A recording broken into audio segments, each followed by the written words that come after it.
കർത്താവിന് മഹത്വം. നമ്മുടെ ബൈബിൾ ക്ലാസ്സിൻ്റെ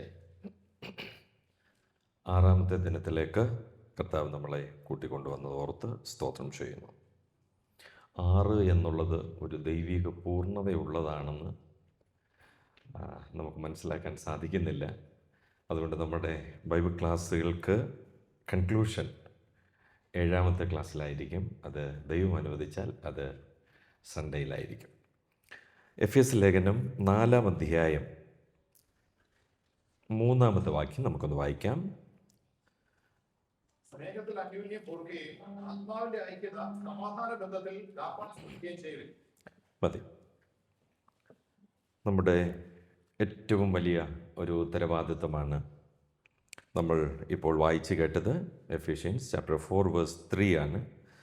4-ാം അധ്യായം 3-ാമത്തെ വാക്യമാണ്. ആത്മാവിൻ്റെ ഐക്യത സമാധാന ബന്ധത്തിൽ കാപ്പാൻ ശ്രമിക്കുകയും ചെയ്യുകയും. Enduring to keep the unity of the Spirit in the bond of peace. ആത്മാവിൻ്റെ ഐക്യത സമാധാന ബന്ധത്തിൽ കാപ്പാൻ ശ്രമിക്കുകയും ചെയ്യുകയും.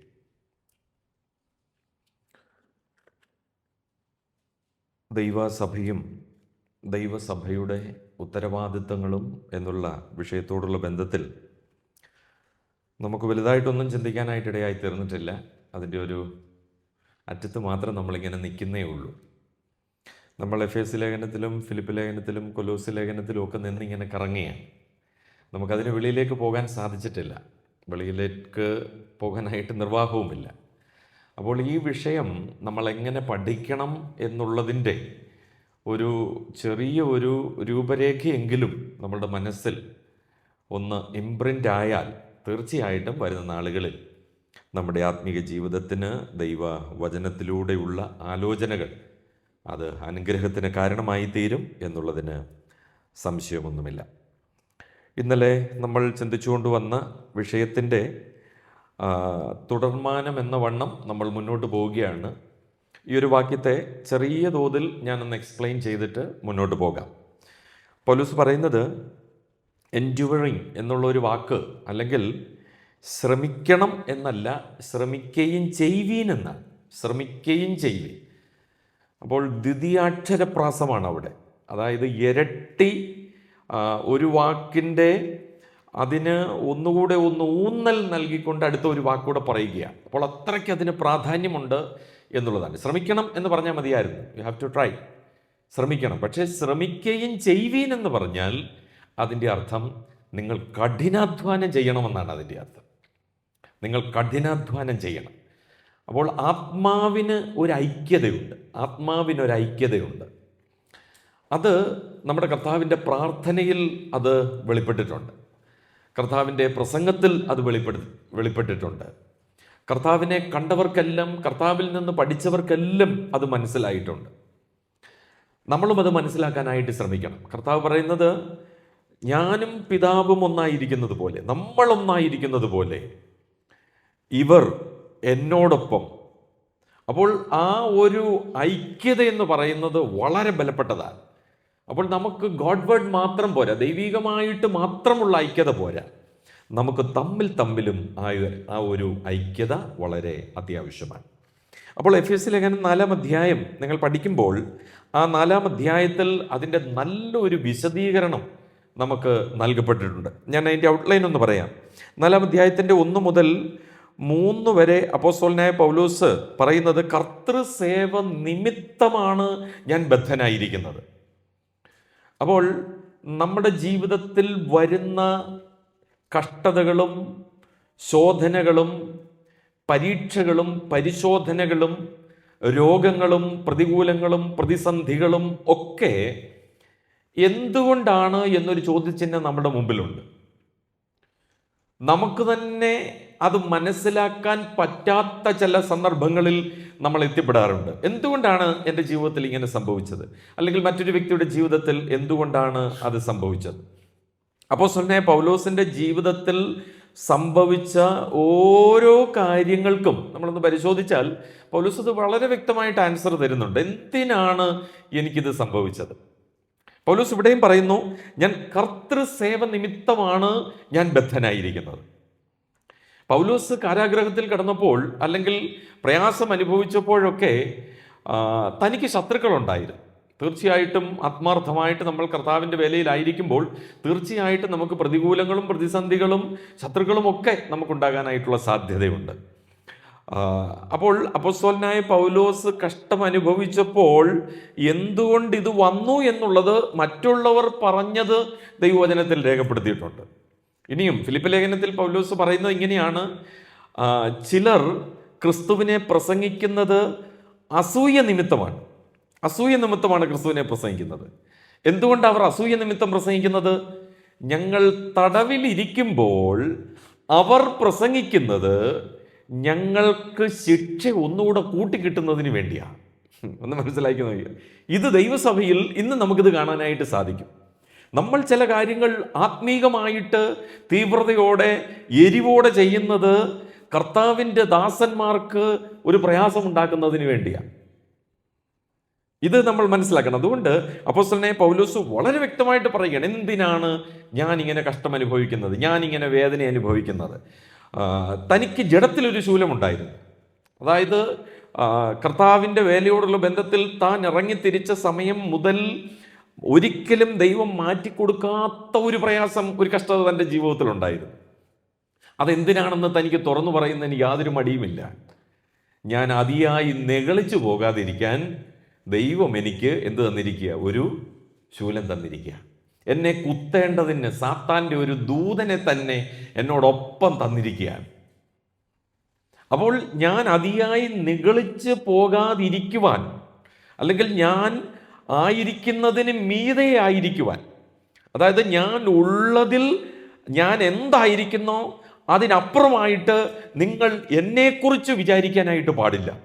ഇതൊക്കെയായിരുന്നു പൗലോസിൻ്റെ. നമ്മളെന്ന് പറഞ്ഞാൽ നമ്മൾക്കൊരു 25% എൻ്റെ നിലവാരമുണ്ടെങ്കിൽ ഞാൻ അത് 75 85 ആയി കാണിക്കാനായിട്ട് നമ്മൾ ശ്രമിക്കും. അപ്പോൾ അപ്പോസ്തലനായ പൗലോസ് പറയുന്നത്, എന്തിനാണ് എൻ്റെ ജീവിതത്തിൽ ഈ പ്രയാസം തന്നത്, ഈ കഷ്ടത തന്നത് എന്നുള്ളതാണ്. അപ്പോൾ അതിൽ ഏറ്റവും ശ്രേഷ്ഠമായിട്ടുള്ളൊരു കാര്യം, ദൈവപുത്രനോട് അനുരൂപരായി തീരണമെന്നുണ്ടെങ്കിൽ നമുക്കിതെല്ലാം ആവശ്യമാണ്. ഇന്ന് നമ്മൾ അവസാനം പാടിയ പാട്ടിൽ ആ വരികളിൽ വളരെ വ്യക്തമായിട്ട് ആ കാര്യങ്ങളൊക്കെ രേഖപ്പെടുത്തിയിട്ടുണ്ട്. ഞാൻ ആ ഭാഗത്തേക്ക് കടക്കുന്നില്ല. ഇനിയും ഈ 1-ാം അധ്യായത്തിൽ ആദ്യം നമുക്ക് കാണാനായിട്ട് സാധിക്കുന്നത്, അതിൻ്റെ പ്രാരംഭ ഭാഗങ്ങളിൽ ഐക്യത്തിൻ്റെ ഒരു കൃപ നമുക്ക് കാണാനായിട്ട് സാധിക്കും. ഐക്യത്തിൻ്റെ ഒരു കൃപ, ദ ഗ്രേസ് ഓഫ് യൂണിറ്റി. യൂണിറ്റിക്ക് തീർച്ചയായിട്ടും ദൈവകൃപയുണ്ടെങ്കിൽ മാത്രമേ സാധിക്കത്തുള്ളൂ.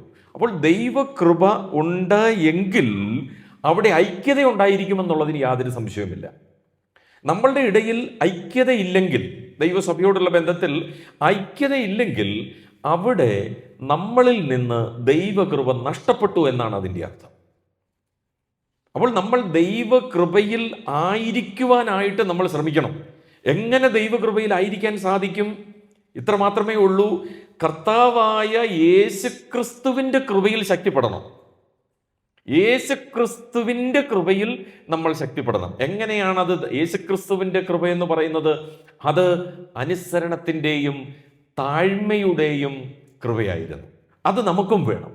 അപ്പോൾ താഴ്മയുടെയും അനുസരണത്തിൻ്റെയും കൃപ നമുക്കുണ്ടെങ്കിൽ, അപ്പോസ്തലനായ പൗലോസിനുണ്ടെങ്കിൽ, വിശ്വാസികൾക്കുണ്ടെങ്കിൽ അവിടെ യൂണിറ്റി ഉണ്ടായിരിക്കും എന്നുള്ളതിന് യാതൊരു സംശയവുമില്ല.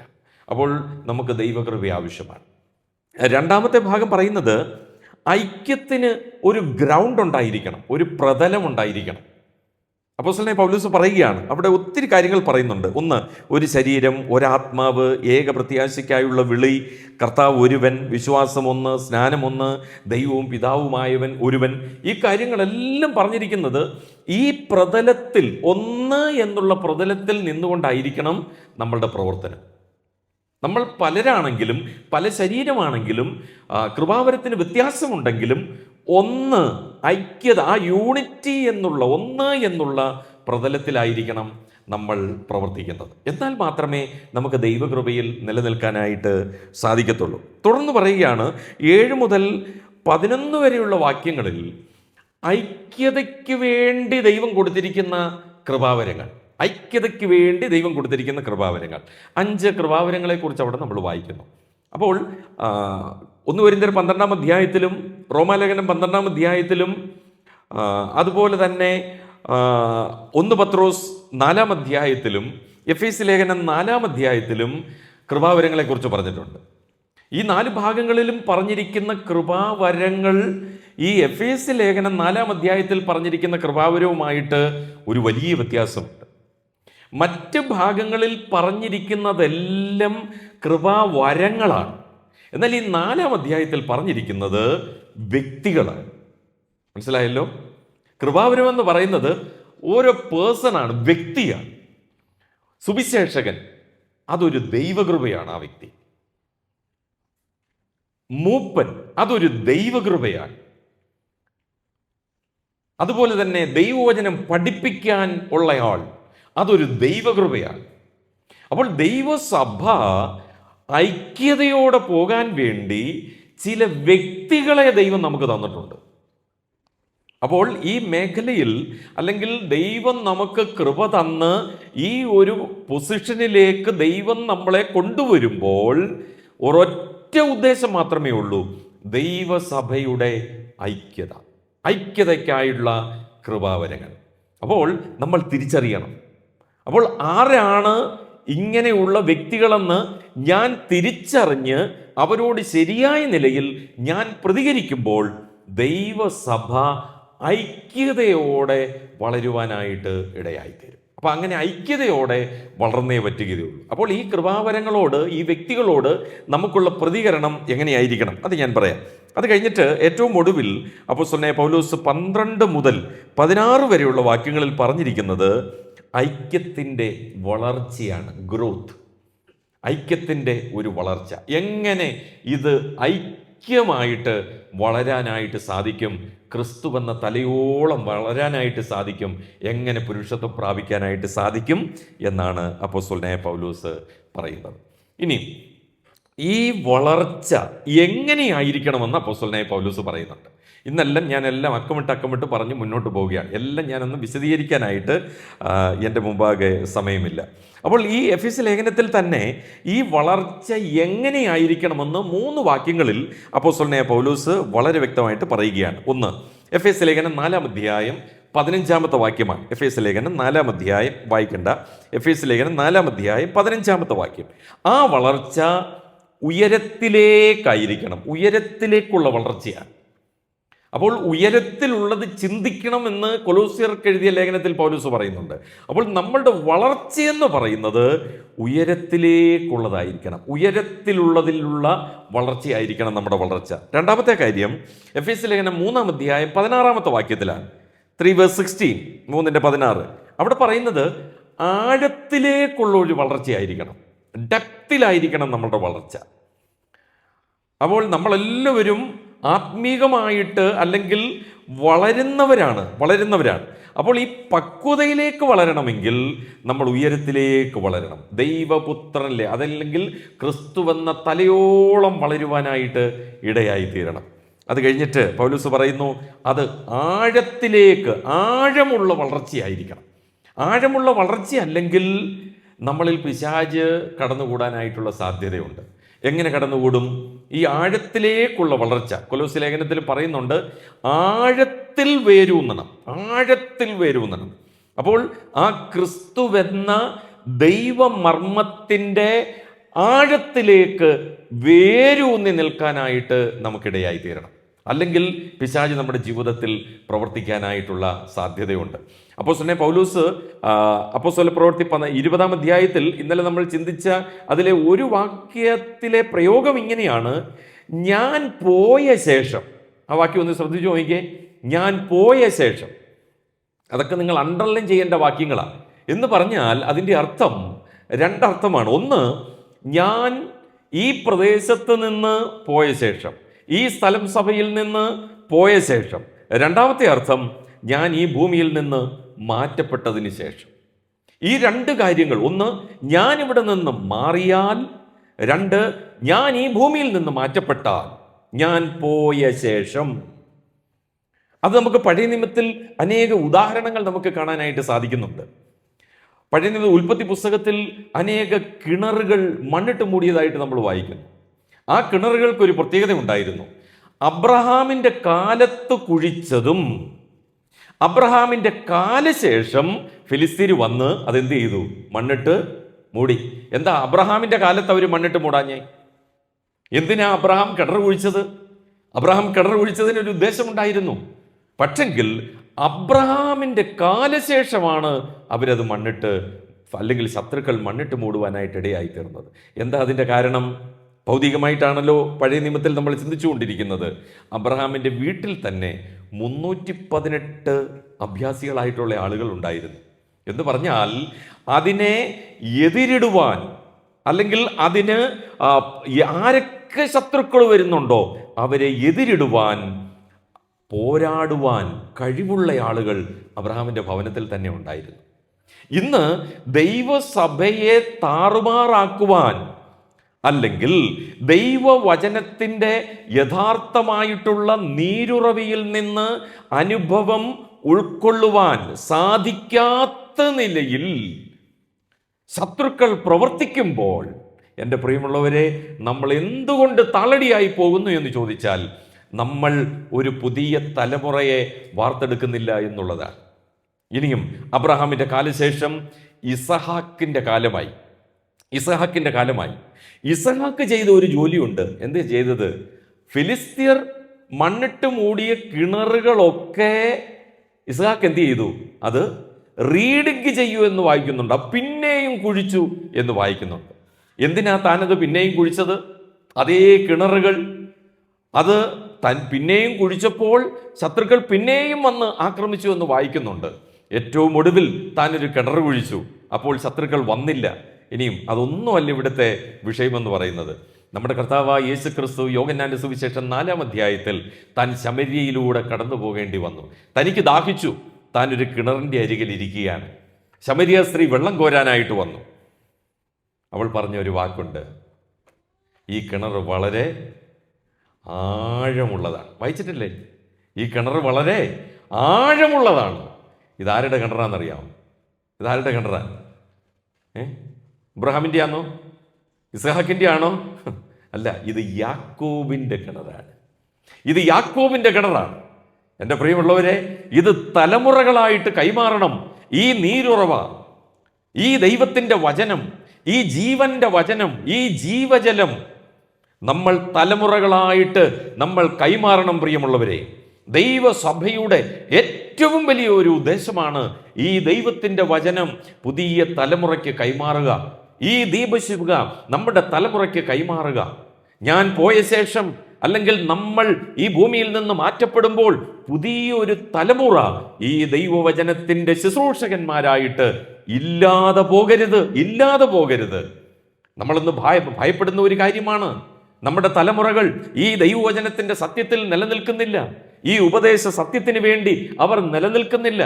ഈ ഉപദേശങ്ങളെയൊക്കെ കാറ്റിൽ പറത്തിക്കൊണ്ട് മറ്റെന്തിനോ വേണ്ടി നമ്മുടെ പുതിയ തലമുറ ഇന്ന് ഓടിക്കൊണ്ടിരിക്കുകയാണ്. പ്രിയമുള്ളവരെ, അവർക്ക് വചനം വേണ്ട, അവർക്ക് ദൈവവചനമല്ല പ്രാധാന്യം, അവർക്ക് മറ്റെന്തോ ആണ്.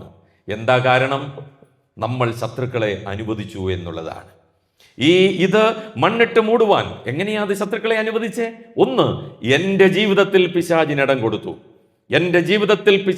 കൊടുത്തു. നമുക്കാർക്കും സമയമില്ല. എന്തിന് സമയമില്ല? എന്തിന് സമയമില്ല? ഇതിൻ്റെ മുമ്പിലിരിക്കാൻ സമയമില്ല. ബാക്കി എല്ലാത്തിനും നമുക്ക് സമയമുണ്ടല്ലോ. ദൈവവചനത്തിന് മുമ്പാകെ ഇരിക്കാൻ സമയമില്ല.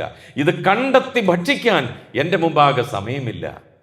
എൻ്റെ പ്രിയമുള്ളവരെ, നമ്മൾ ഈ ദൈവവചനത്തിന് മുമ്പാകെ ഇരുന്ന് ഈ ഭക്ഷണം, ഈ ആത്മീക ആഹാരം ഞാൻ ഭക്ഷിച്ച് എൻ്റെ തലമുറയ്ക്ക് ഇത് കൊടുക്കാൻ കഴിയുന്നില്ലെങ്കിൽ പിശാച് നമ്മളിൽ പ്രവർത്തിക്കുമെന്നുള്ളതിന് യാതൊരു സംശയവുമില്ല. ഇത് തലമുറകൾക്ക് കൊടുക്കേണ്ടതാണ്. നമ്മൾ അഭിമാനിക്കാറുണ്ടല്ലോ, നമ്മുടെ തലമുറകൾ, എൻ്റെ വല്യപ്പച്ചൻ എന്നൊക്കെ പറഞ്ഞ് നമ്മൾ അഭിമാനിക്കാറുണ്ട്. എവിടെങ്കിലും അത് സ്റ്റക്കായിട്ടുണ്ടോ? എവിടെങ്കിലും സ്റ്റക്കായിട്ടുണ്ടെങ്കിൽ അത് എന്നിലാണെങ്കിൽ, എൻ്റെ പ്രിയമുള്ളവരെ, നമ്മൾ മടങ്ങി വരണം. ഒരു പക്ഷെങ്കിൽ ഈ ക്ലാസ്സുകളൊക്കെ കേൾക്കുമ്പോൾ നമ്മുടെ ഉള്ളിൻ്റെ ഉള്ളിൽ ചില തീരുമാനങ്ങൾ എടുക്കാൻ ഒരു പക്ഷെങ്കിൽ നമ്മൾ തയ്യാറായേക്കാം. പക്ഷേ ദൈവത്തിന് വേണ്ടത് തീരുമാനമല്ല, ദൈവത്തിന് വേണ്ടത് ഡിസിഷൻ അല്ല. നമ്മൾ എത്രയോ തീരുമാനങ്ങൾ എടുത്തിട്ടുണ്ടെന്നറിയാമോ? നമ്മളൊക്കെ സാധാരണ തീരുമാനം എടുക്കുന്നത് എങ്ങനെയാ? ഞങ്ങളുടെ നാട്ടിലൊക്കെ തീരുമാനം എടുക്കുന്ന ഒരു ദിവസമുണ്ട്. ഇവിടുത്തെ എന്നാന്ന് എനിക്കറിയത്തില്ല. ഡിസംബർ ഇവിടെ ഉണ്ടല്ലോ അല്ലേ, ആണ്ടർതിയൊക്കെ ഉണ്ടല്ലോ. അന്നെല്ലാവരും വരും സാക്ഷ്യം പറഞ്ഞിട്ട് തീരുമാനമെടുക്കാൻ. നമ്മളെല്ലാം പറയും, കർത്താവ് കഴിഞ്ഞ ഒരു വർഷം എനിക്ക് നല്ലവനും ബാക്കി വാക്കൊക്കെ അറിയാമല്ലോ. കഴിഞ്ഞ വർഷം എനിക്കൊന്നും ചെയ്യാനായിട്ട് സാധിച്ചില്ല. ഉൽപ്പത്തി 1 തൊട്ട് വായിച്ചു തുടങ്ങിയതാ. ചിലരുടെ ആവർത്തനമായപ്പോൾ നിന്നു, ചിലരുടെ യോശുവയായപ്പോൾ നിന്നു, ചിലർ കുറച്ചുകൂടെ ആത്മീയരാണെങ്കിൽ ദിനവൃത്താന്തം വന്നപ്പോൾ നിന്നു. ഇനിയും അതെല്ലാം നിർത്തിവെച്ചിരിക്കുക. ഇനിയും ദൈവം അനുവദിച്ചാൽ എന്ന് തുടങ്ങണം? ഡിസംബർ 31. ഈ വരുന്ന 31, ഡിസംബർ 31 തുടങ്ങാനിരിക്കുക. ഇതിന്റെ കാരണം എന്താണെന്നറിയാമോ? നമ്മളൊക്കെ തീരുമാനങ്ങൾ എടുക്കുന്നവരാ. എൻ്റെ പ്രിയമുള്ളവരെ, ബ്രദറുകാർ തീരുമാനമെടുക്കുന്നവരാകരുത്. ദാനിയേൽ തീരുമാനമല്ല എടുത്തേ. 1-ാം അധ്യായം ദാനിയേലിന്റെ പുസ്തകത്തിൽ എന്താ വായിക്കുന്നതെന്നറിയാമോ? ദാനിയേൽ ഹൃദയത്തിൽ നിർണയിച്ചു. He determined in his heart. താൻ ഹൃദയത്തിൽ നിർണയിച്ചു. ഇന്ന് ദൈവജനത്തിന് ആവശ്യം തീരുമാനമല്ല, നിർണയമായിരിക്കണം. അത് പരസ്യമായിട്ട് സാക്ഷ്യം പറയേണ്ട ആവശ്യമൊന്നുമില്ല. ഹൃദയത്തിൽ നിർണയിച്ചാൽ മതി.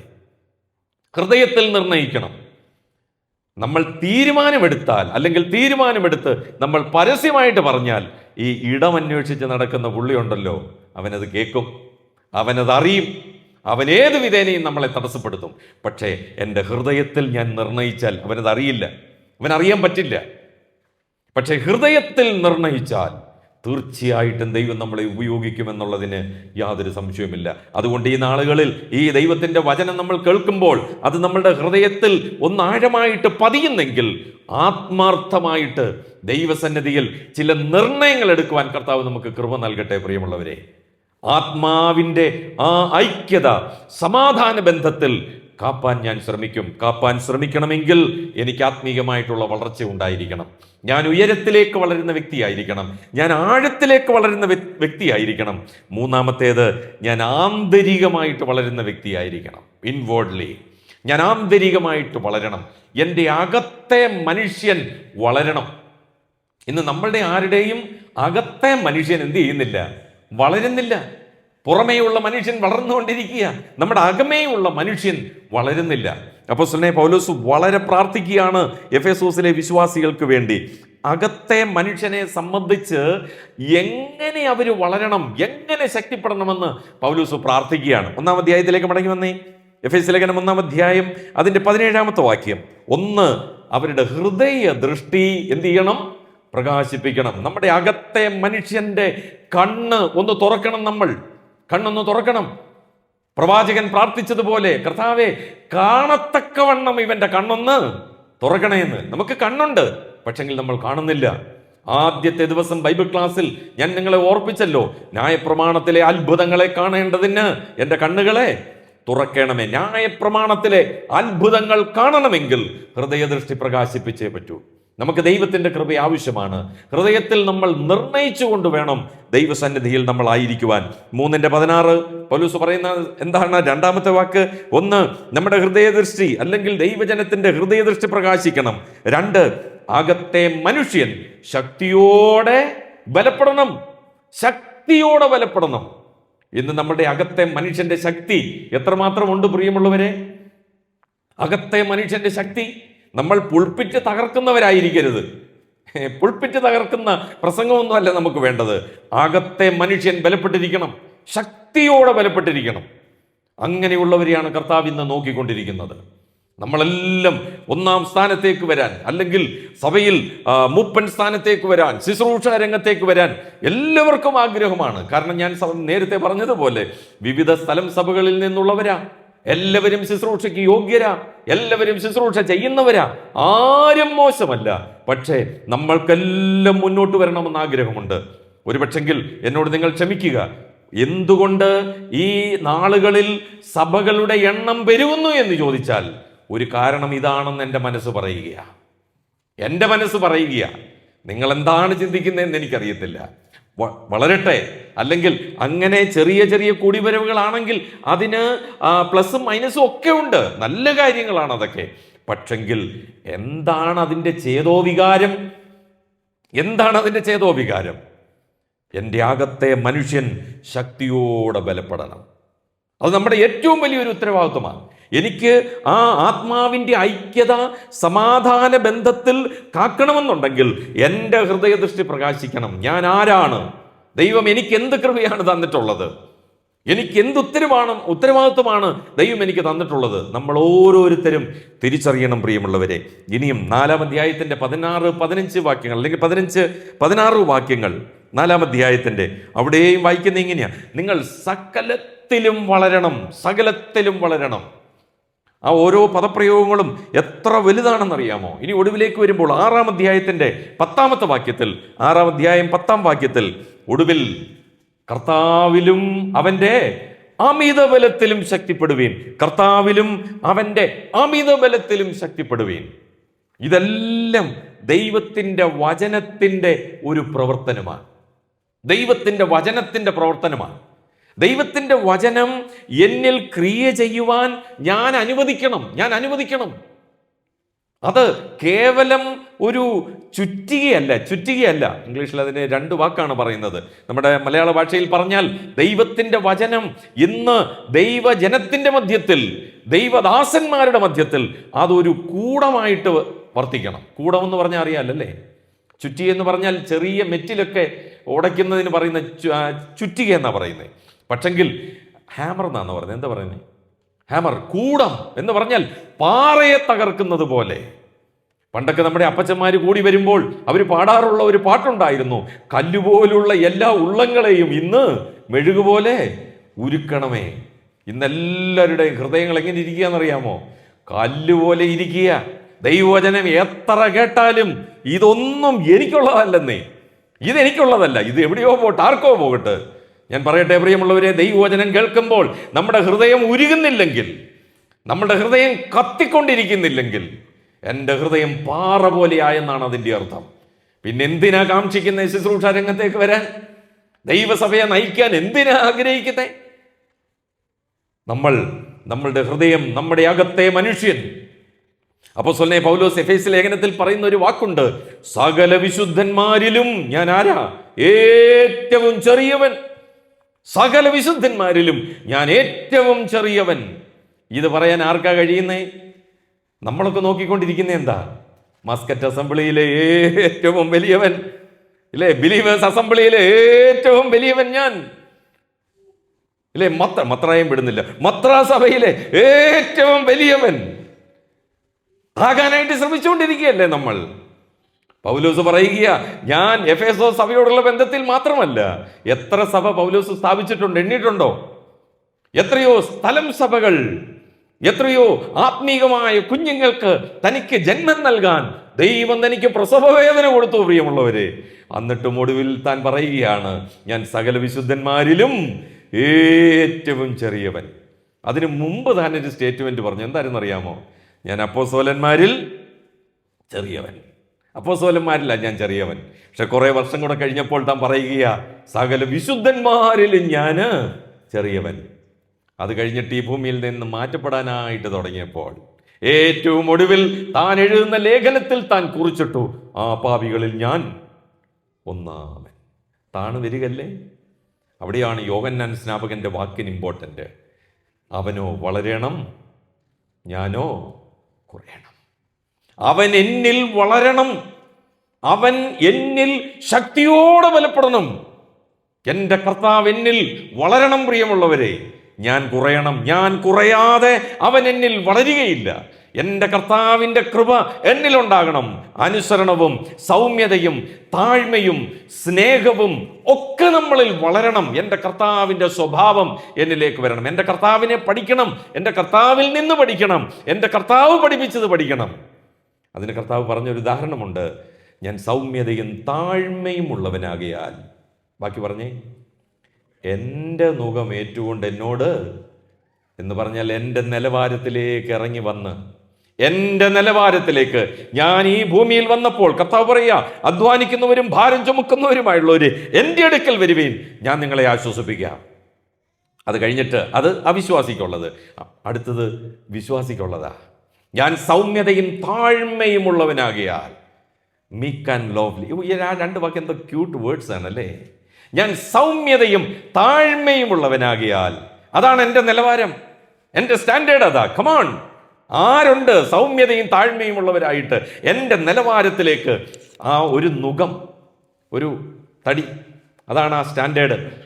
സൗമ്യതയും താഴ്മയും. ഒരറ്റത്ത് കർത്താവ്, അടുത്ത അറ്റത്ത് നിങ്ങൾക്ക് വരാൻ മനസ്സുണ്ടോ? വരാമെങ്കിൽ വരൂ. കർത്താവ് പറഞ്ഞു, എങ്ങനെ വരണം? ഈ നുകം ഏറ്റെടുക്കാൻ എങ്ങനെ വരേണ്ടത്? അവനവൻ്റെ ക്രൂശ് എടുത്തുകൊണ്ട് വരണം. അവനവൻ്റെ ക്രൂശ്. നമുക്ക് ഈ ഭൂമിയിൽ ധാരാളം ക്രൂശ് ഉണ്ടെന്നേ. ധാരാളം കഷ്ടതകളും ജോലിയും പ്രയാസവും ബുദ്ധിമുട്ടും. ഒരു ജോലി കിട്ടുന്നു, പോകുന്നു, ജോലി ഉണ്ട്, അധ്വാനിക്കുന്നു, ശമ്പളം കിട്ടുന്നില്ല, എന്തെല്ലാം പ്രയാസമല്ലേ. പക്ഷെ ഇതെല്ലാം എടുത്തുകൊണ്ട് എൻ്റെ പുറകെ വരണം. നമ്മളൊക്കെ പറയുന്നത് എന്താണെന്നറിയാം? ഇതെല്ലാം മാറ്റി തന്നാൽ ഞാൻ വരാം. നോ, ഇതൊന്നും മാറ്റിത്തരത്തില്ല, അതൊക്കെ ഞാൻ കൂട്ടിത്തരത്തേ ഉള്ളൂ. എത്രയും കഷ്ടത കൂട്ടിത്തരാമോ അത് കൂട്ടിത്തരത്തേ ഉള്ളൂ. എത്രയും രോഗം കൂട്ടിത്തരാമോ അത് കൂട്ടിത്തരത്തേ ഉള്ളൂ. പക്ഷെ അവനവൻ്റെ ക്രൂശ് എടുത്ത് എൻ്റെ നുകത്തിൻ്റെ കീഴിൽ. അപ്പോൾ ഒരു ക്രൂശ് ചുമക്കണമെങ്കിൽ ഇത്രയും കുനിഞ്ഞാൽ മതി കേട്ടോ. ഒരു 70% അല്ലെ 80% ഒരു ക്രൂശ് ചുമക്കണമെങ്കിൽ. പക്ഷെ ഒരു നുകം ചുമക്കണമെങ്കിലോ എത്രയും കുനിയണം? ഒന്നാലോചിച്ചേ. അത്രയും താഴണം നമ്മൾ, അത്രയും താഴണം. താഴാൻ താല്പര്യമുണ്ടോ? കർത്താവിൻ്റെ ശുശ്രൂഷയിലേക്ക് വാ, കർത്താവിൻ്റെ മിനിസ്ട്രിയിലേക്ക് വാ. കർത്താവിനോടൊത്ത് നമുക്ക് മുന്നോട്ട് പോകാം. നമ്മുടെ കൂടെ കർത്താവ് കാണും. അല്ലേ, കർത്താവ് കാണത്തില്ല കേട്ടോ. നമ്മളിങ്ങനെ നെട്ടക്കോലും എല്ലാം നടന്നു കഴിഞ്ഞാൽ കർത്താവ് കാണത്തില്ലെന്നേ. കർത്താവ് നമ്മൾ ഒറ്റയ്ക്കേ കാണത്തുള്ളൂ. അവനവൻ്റെ ക്രൂശ് എടുത്ത് ഈ നുകത്തിൻ കീഴിൽ നമ്മളുടെ കഴുത്ത് വെച്ച് കൊടുത്ത് അത്രയും താണ് സൗമ്യതയോടും താഴ്മയോടും എന്നാലേ കർത്താവ് നമ്മളോട് സംസാരിക്കത്തുള്ളന്നേ. എന്നാലേ കർത്താവുമായിട്ടുള്ള നിലവാരം വരത്തുള്ളന്നേ. അത് കഴിഞ്ഞിട്ട് കർത്താവ് പറഞ്ഞു, ഒരു കാര്യം കൂടെ നിങ്ങൾ എടുക്കണം. ആദ്യം ഒരു ക്രോസ് എടുക്കണം, പിന്നെ ഒരു യോക്ക് എടുക്കണം, പിന്നെ ഒരു കാര്യം കൂടെ പറഞ്ഞു. വെയിറ്റ് കുറഞ്ഞു വരിക കേട്ടോ. ക്രൂശിനായിരുന്നു ഏറ്റവും കൂടുതൽ വെയിറ്റ്. യോക്കിന് അല്ലെങ്കിൽ ഈ നുകത്തിന് പിന്നെയും കുറച്ചുകൂടെ വെയിറ്റ് കുറവാണ്. ഇനിയും അതിലും ചെറിയൊരു സാധനം, ഒരു ടവലൂടെ എടുക്കാൻ പറഞ്ഞു. എന്തിനാണെന്നറിയാമോ? ശിഷ്യന്മാരുടെ കാല് കഴുകി തുടയ്ക്കാൻ. ഇത്രയും താഴാൻ പറ്റുമോ? ഇത്രയും പറ്റുമോ? ഇത്രയും നമ്മളെ കൊണ്ട് പറ്റുമെങ്കിൽ കർത്താവ് പറയുകയാണ്, യു ആർ എലിജിബിൾ, നീ യോഗ്യനാ എൻ്റെ ശുശ്രൂഷയ്ക്ക്, എൻ്റെ ആടുകളെ പാലിക്കുവാൻ, എൻ്റെ ആടുകളെ മേയിക്കുവാൻ. 2 വാക്കുണ്ട് യോഹന്നാന്റെ സുവിശേഷം 21-ാം അധ്യായത്തിൽ. ഒന്ന് പാലിക്കണം, ഒന്ന് മേയിക്കണം. ഇത് രണ്ടും നിന്റെ ജോലിയാ. പത്രോസേ, പറ്റുമോ നിന്നെ കൊണ്ട്? കർത്താവേ, നീ സകലവും അറിയുന്നു. എനിക്കിതൊന്നും ഒക്കത്തില്ല, എനിക്കിതൊന്നും പറ്റത്തുമില്ല. കർത്താവേ, നീ സകലവും അറിയുന്നു. കർത്താവിൻ്റെ സന്നിധിയിൽ നമ്മളെ ഒന്ന് ഏൽപ്പിച്ചു കൊടുത്താൽ തീർച്ചയായിട്ടും കർത്താവ് നമ്മളെ ഉപയോഗിക്കും. താണു വരണം. അകത്തെ മനുഷ്യൻ ശക്തിയോടെ ബലപ്പെടണം. പത്രോസിന്റെ ജീവിതത്തിൽ താൻ അനുഭവിച്ച ആ ദൈവത്തിന്റെ കൃപയുണ്ടല്ലോ, ദൈവത്തിന്റെ കൃപ. താൻ എത്രമാത്രം ശക്തിപ്പെട്ടു. ഒരു പെൺകുട്ടിയുടെ മുമ്പിൽ ഈ കർത്താവിനെ തള്ളിപ്പറഞ്ഞ, ഒറ്റിക്കൊടുത്ത, പ്രാകാൻ തുടങ്ങിയ, ആണയിട്ട ആ മനുഷ്യൻ ദൈവാത്മാവിന്റെ നിറവിൽ എഴുന്നേറ്റ് നിന്ന് പ്രസംഗിച്ചപ്പോൾ, എന്നാലോചിച്ച്, ഒരു മുക്കുവൻ, വീടാന്തരം മീൻ വിൽക്കുന്നയാൾ, സാമാന്യ വിദ്യാഭ്യാസം പോലും ഇല്ലാത്ത മനുഷ്യൻ എഴുന്നേറ്റ് നിന്ന് പ്രസംഗിച്ചപ്പോൾ ദൈവത്തിൻ്റെ കൃപ വ്യാപരിക്കുകയാ. ദൈവത്തിൻ്റെ സന്നിധിയിൽ എത്രത്തോളം നമ്മൾ വിനയപ്പെടുന്നോ, താഴുന്നോ, കർത്താവ് നമ്മളെ അത്രമാത്രം ഉപയോഗിക്കും. നമ്മൾ കർത്താവിൻ്റെ ശുശ്രൂഷയ്ക്ക്, തമിഴിലൊക്കെ പറയുന്നത് കർത്തരുടെ സേവയ്ക്ക്, വേലയ്ക്ക് നമ്മൾ തകൃതിയുള്ളവരായിട്ട്, അല്ലേ, അങ്ങനെയല്ലേ പറയുന്നേ, അല്ലേ? നമ്മൾ യോഗ്യരായിട്ട് മാറണമെങ്കിൽ താണുകൊടുക കർത്താവിൻ്റെ സന്നിധിയിൽ. കർത്താവെ, ഞാൻ ഒന്നുമില്ല, സകലവും അറിയുന്നു എന്ന് പറഞ്ഞ് കർത്താവിൻ്റെ സന്നിധിയിൽ നമ്മളെ തന്നെ താഴ്ത്തുക, പ്രിയമുള്ളവരെ. അപ്പോൾ നമ്മളുടെ ഹൃദയദൃഷ്ടി ഒന്ന് പ്രകാശിപ്പിച്ച് ശക്തിയോടെ അകത്തെ മനുഷ്യൻ ബലപ്പെട്ട് സകലത്തിലും ക്രിസ്തു എന്ന തലയോളം വളരുവാനിടയായി കർത്താവിലും അവൻ്റെ അമിതബലത്തിലും ശക്തിപ്പെട്ട് നമുക്ക് മുന്നോട്ട് പോകാനായിട്ട് ഇടയായി തീരണം, പ്രിയമുള്ളവരെ. നമുക്ക് മടങ്ങി വരാം. കഴിഞ്ഞ ദിവസം ഞാൻ വായിച്ച ഒരു വാക്യമുണ്ട്, മത്തായിയുടെ സുവിശേഷം 18-ാം അധ്യായം. മത്തായിയുടെ സുവിശേഷം 18-ാം അധ്യായത്തിൽ നിന്ന് ഞാനൊരു വാക്യം വായിച്ചിരുന്നു. ആ വാക്യത്തിൽ വളരെ വ്യക്തമായിട്ട് പറയുകയാണ്, കൂടിവരവിൻ്റെ അതിൻ്റെ അല്ലെങ്കിൽ ഈ ഐക്യതയുടെ ഒരു പ്രധാനപ്പെട്ട കാര്യം അവിടെ പറയുന്നുണ്ട്. 2 or 3 R gathered in my name. അപ്പോൾ എൻ്റെ നാമത്തിൽ ഈ 2 or 3 പേർ, അപ്പോൾ കർത്താവിനോട് എത്രമാത്രം ഐക്യമത്യപ്പെട്ടായിരിക്കണം ആ കൂടിവരവ് മുന്നോട്ട് പോകേണ്ടത്, ആ യൂണിറ്റി മുന്നോട്ട് കൊണ്ടുപോകേണ്ടത്. അപ്പോൾ നമ്മളെല്ലാവരും കർത്താവുമായിട്ട് നമുക്കൊരു നല്ല ഒരു വൈറ്റൽ റിലേഷൻ നമുക്കുണ്ടായിരിക്കണം. ആ റിലേഷനാണ് നമുക്ക് മറ്റുള്ളവരോടുള്ള ബന്ധത്തിന് കാരണമായി തീരുന്നത്. നമുക്ക് തമ്മിൽ ചേർച്ചയില്ലെങ്കിൽ, സഹോദരങ്ങൾക്ക് തമ്മിൽ ഐക്യതയില്ലെങ്കിൽ, അതിൻ്റെ കാരണം കർത്താവുമായിട്ട് നമുക്ക് ഒക്കാനായിട്ട് സാധിക്കുന്നില്ല എന്നുള്ളതാണ്. 133 സങ്കീർത്തനം 1-ാം വാക്യം, ഇതാ സഹോദരന്മാർ ഒത്തൊരുമിച്ച് വസിക്കുന്നത്, ഒരുമയോടെ. അപ്പോൾ കർത്താവിനോടൊക്കാതെ സഹോദരന്മാരോട് നമുക്ക് എന്തുണ്ടാകത്തില്ല? ഒരുമയുണ്ടാകത്തില്ല. അപ്പോൾ കർത്താവിനോട് ആദ്യം ഒക്കണം, അത് കഴിഞ്ഞിട്ട് മാത്രമേ നമുക്ക് ഒരുമിച്ച് മുന്നോട്ട് പോകാനായിട്ട് സാധിക്കത്തുള്ളൂ. അപ്പോൾ ഈ യൂണിറ്റി വചനത്തിൽ വെളിപ്പെടുത്തിയിരിക്കുന്ന ചില വാക്യങ്ങൾ ഞാൻ എന്നെടുത്ത് കാണിക്കാം. വളരെ പെട്ടെന്ന് ആ ഭാഗങ്ങളൊന്നും നമുക്ക് വരാം. 2-ാം അധ്യായം, എഫേസ്യ ലേഖനം 2-ാം അധ്യായം അതിൻ്റെ 21-ാമത്തെ വാക്യം. പെട്ടെന്ന് ആ വാക്യങ്ങളൊന്ന് വായിച്ചു നോക്കൂ. എഫേസ്യ ലേഖനം 2:21. അവനിൽ കെട്ടിടം മുഴുവനും യുക്തമായി ചേർന്ന് കർത്താവിൽ വിശുദ്ധ മന്ദിരമായി വളരുന്നു. മതി, അത്രയും മതി. അവിടെ മലയാളത്തിൽ പറഞ്ഞിരിക്കുന്ന ആ വാക്ക് ഇല്ലേ, യുക്തമായിട്ട് വളരണം അല്ലേ. ഇംഗ്ലീഷിൽ അത് എനിക്ക് തോന്നുന്നു ഫ്രെയിംഡ് ടുഗദർ എന്നാ അല്ലേ, ഫ്രെയിംഡ് ടുഗദർ. അങ്ങനെയല്ലേ ആ വാക്ക്, ഫ്രെയിംഡ് ടുഗദർ. എന്താ ഈ ഫ്രെയിംഡ് ടുഗദർ എന്ന് പറഞ്ഞു കഴിഞ്ഞാൽ ആ ഒരു ബന്ധം നോക്കിയേ, ഫ്രെയിംഡ് ടുഗദർ. ഒരിക്കലും അത് മാറാനായിട്ട് പറ്റത്തില്ല. അല്ലെങ്കിൽ ആ ഫ്രെയിമിനകത്ത് ചേർത്തിടുകയാണ്. അതായത് ഒന്നിനോട് ദൈവസഭയിൽ എവിടെ എന്തെല്ലാം കുറവുകൾ ഉണ്ടോ അതിൻ്റെ കാരണം എന്താണെന്ന് ചോദിച്ചാൽ ആ ഫ്രെയിമിൽ ഉൾക്കൊള്ളുന്ന ആളുകളെ നമുക്ക് യുക്തമായിട്ട് കണ്ടുപിടിക്കാൻ അല്ലെങ്കിൽ തിരിച്ചറിയാനും അവരെ നമുക്ക് കൊണ്ടുവരാനും സാധിക്കാത്തത് കൊണ്ടാണ്. ഞാൻ പറഞ്ഞത് മനസ്സിലായല്ലോ. ദൈവസഭയോടുള്ള ബന്ധത്തിൽ, ഒരു സ്ഥലം സഭയോടുള്ള ബന്ധത്തിൽ അത് പെർഫെക്റ്റായിട്ട് ഇരിക്കുവാൻ വേണ്ടുന്ന എല്ലാ കൃപയും കൃപാവരങ്ങളായ വ്യക്തികളും സ്ഥലം സഭയിലുണ്ട്.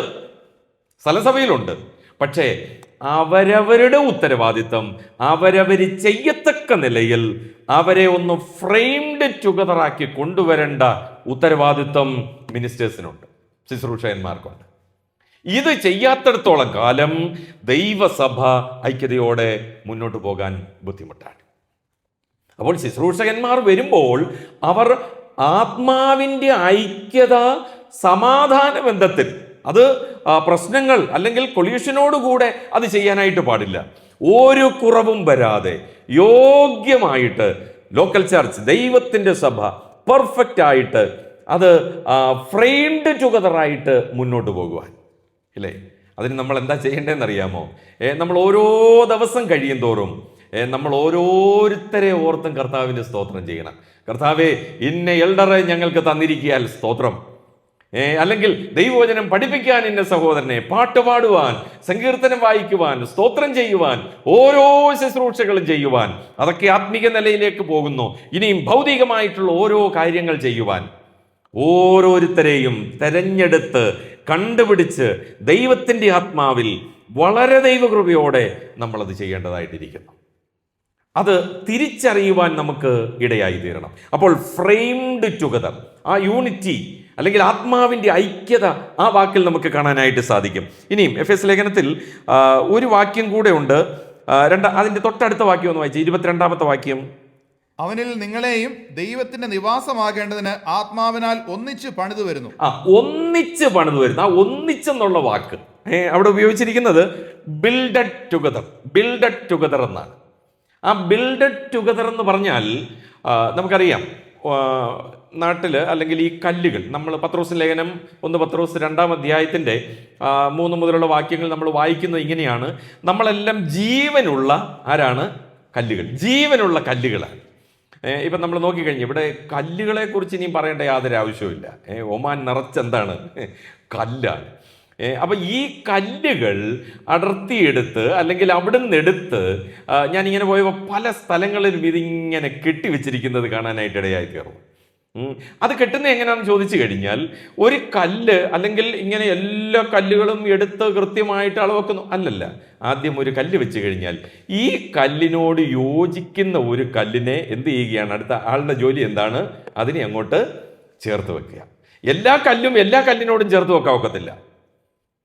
അതാണ് അതിൻ്റെ ഒരു ഇമ്പോർട്ടൻ്റ്.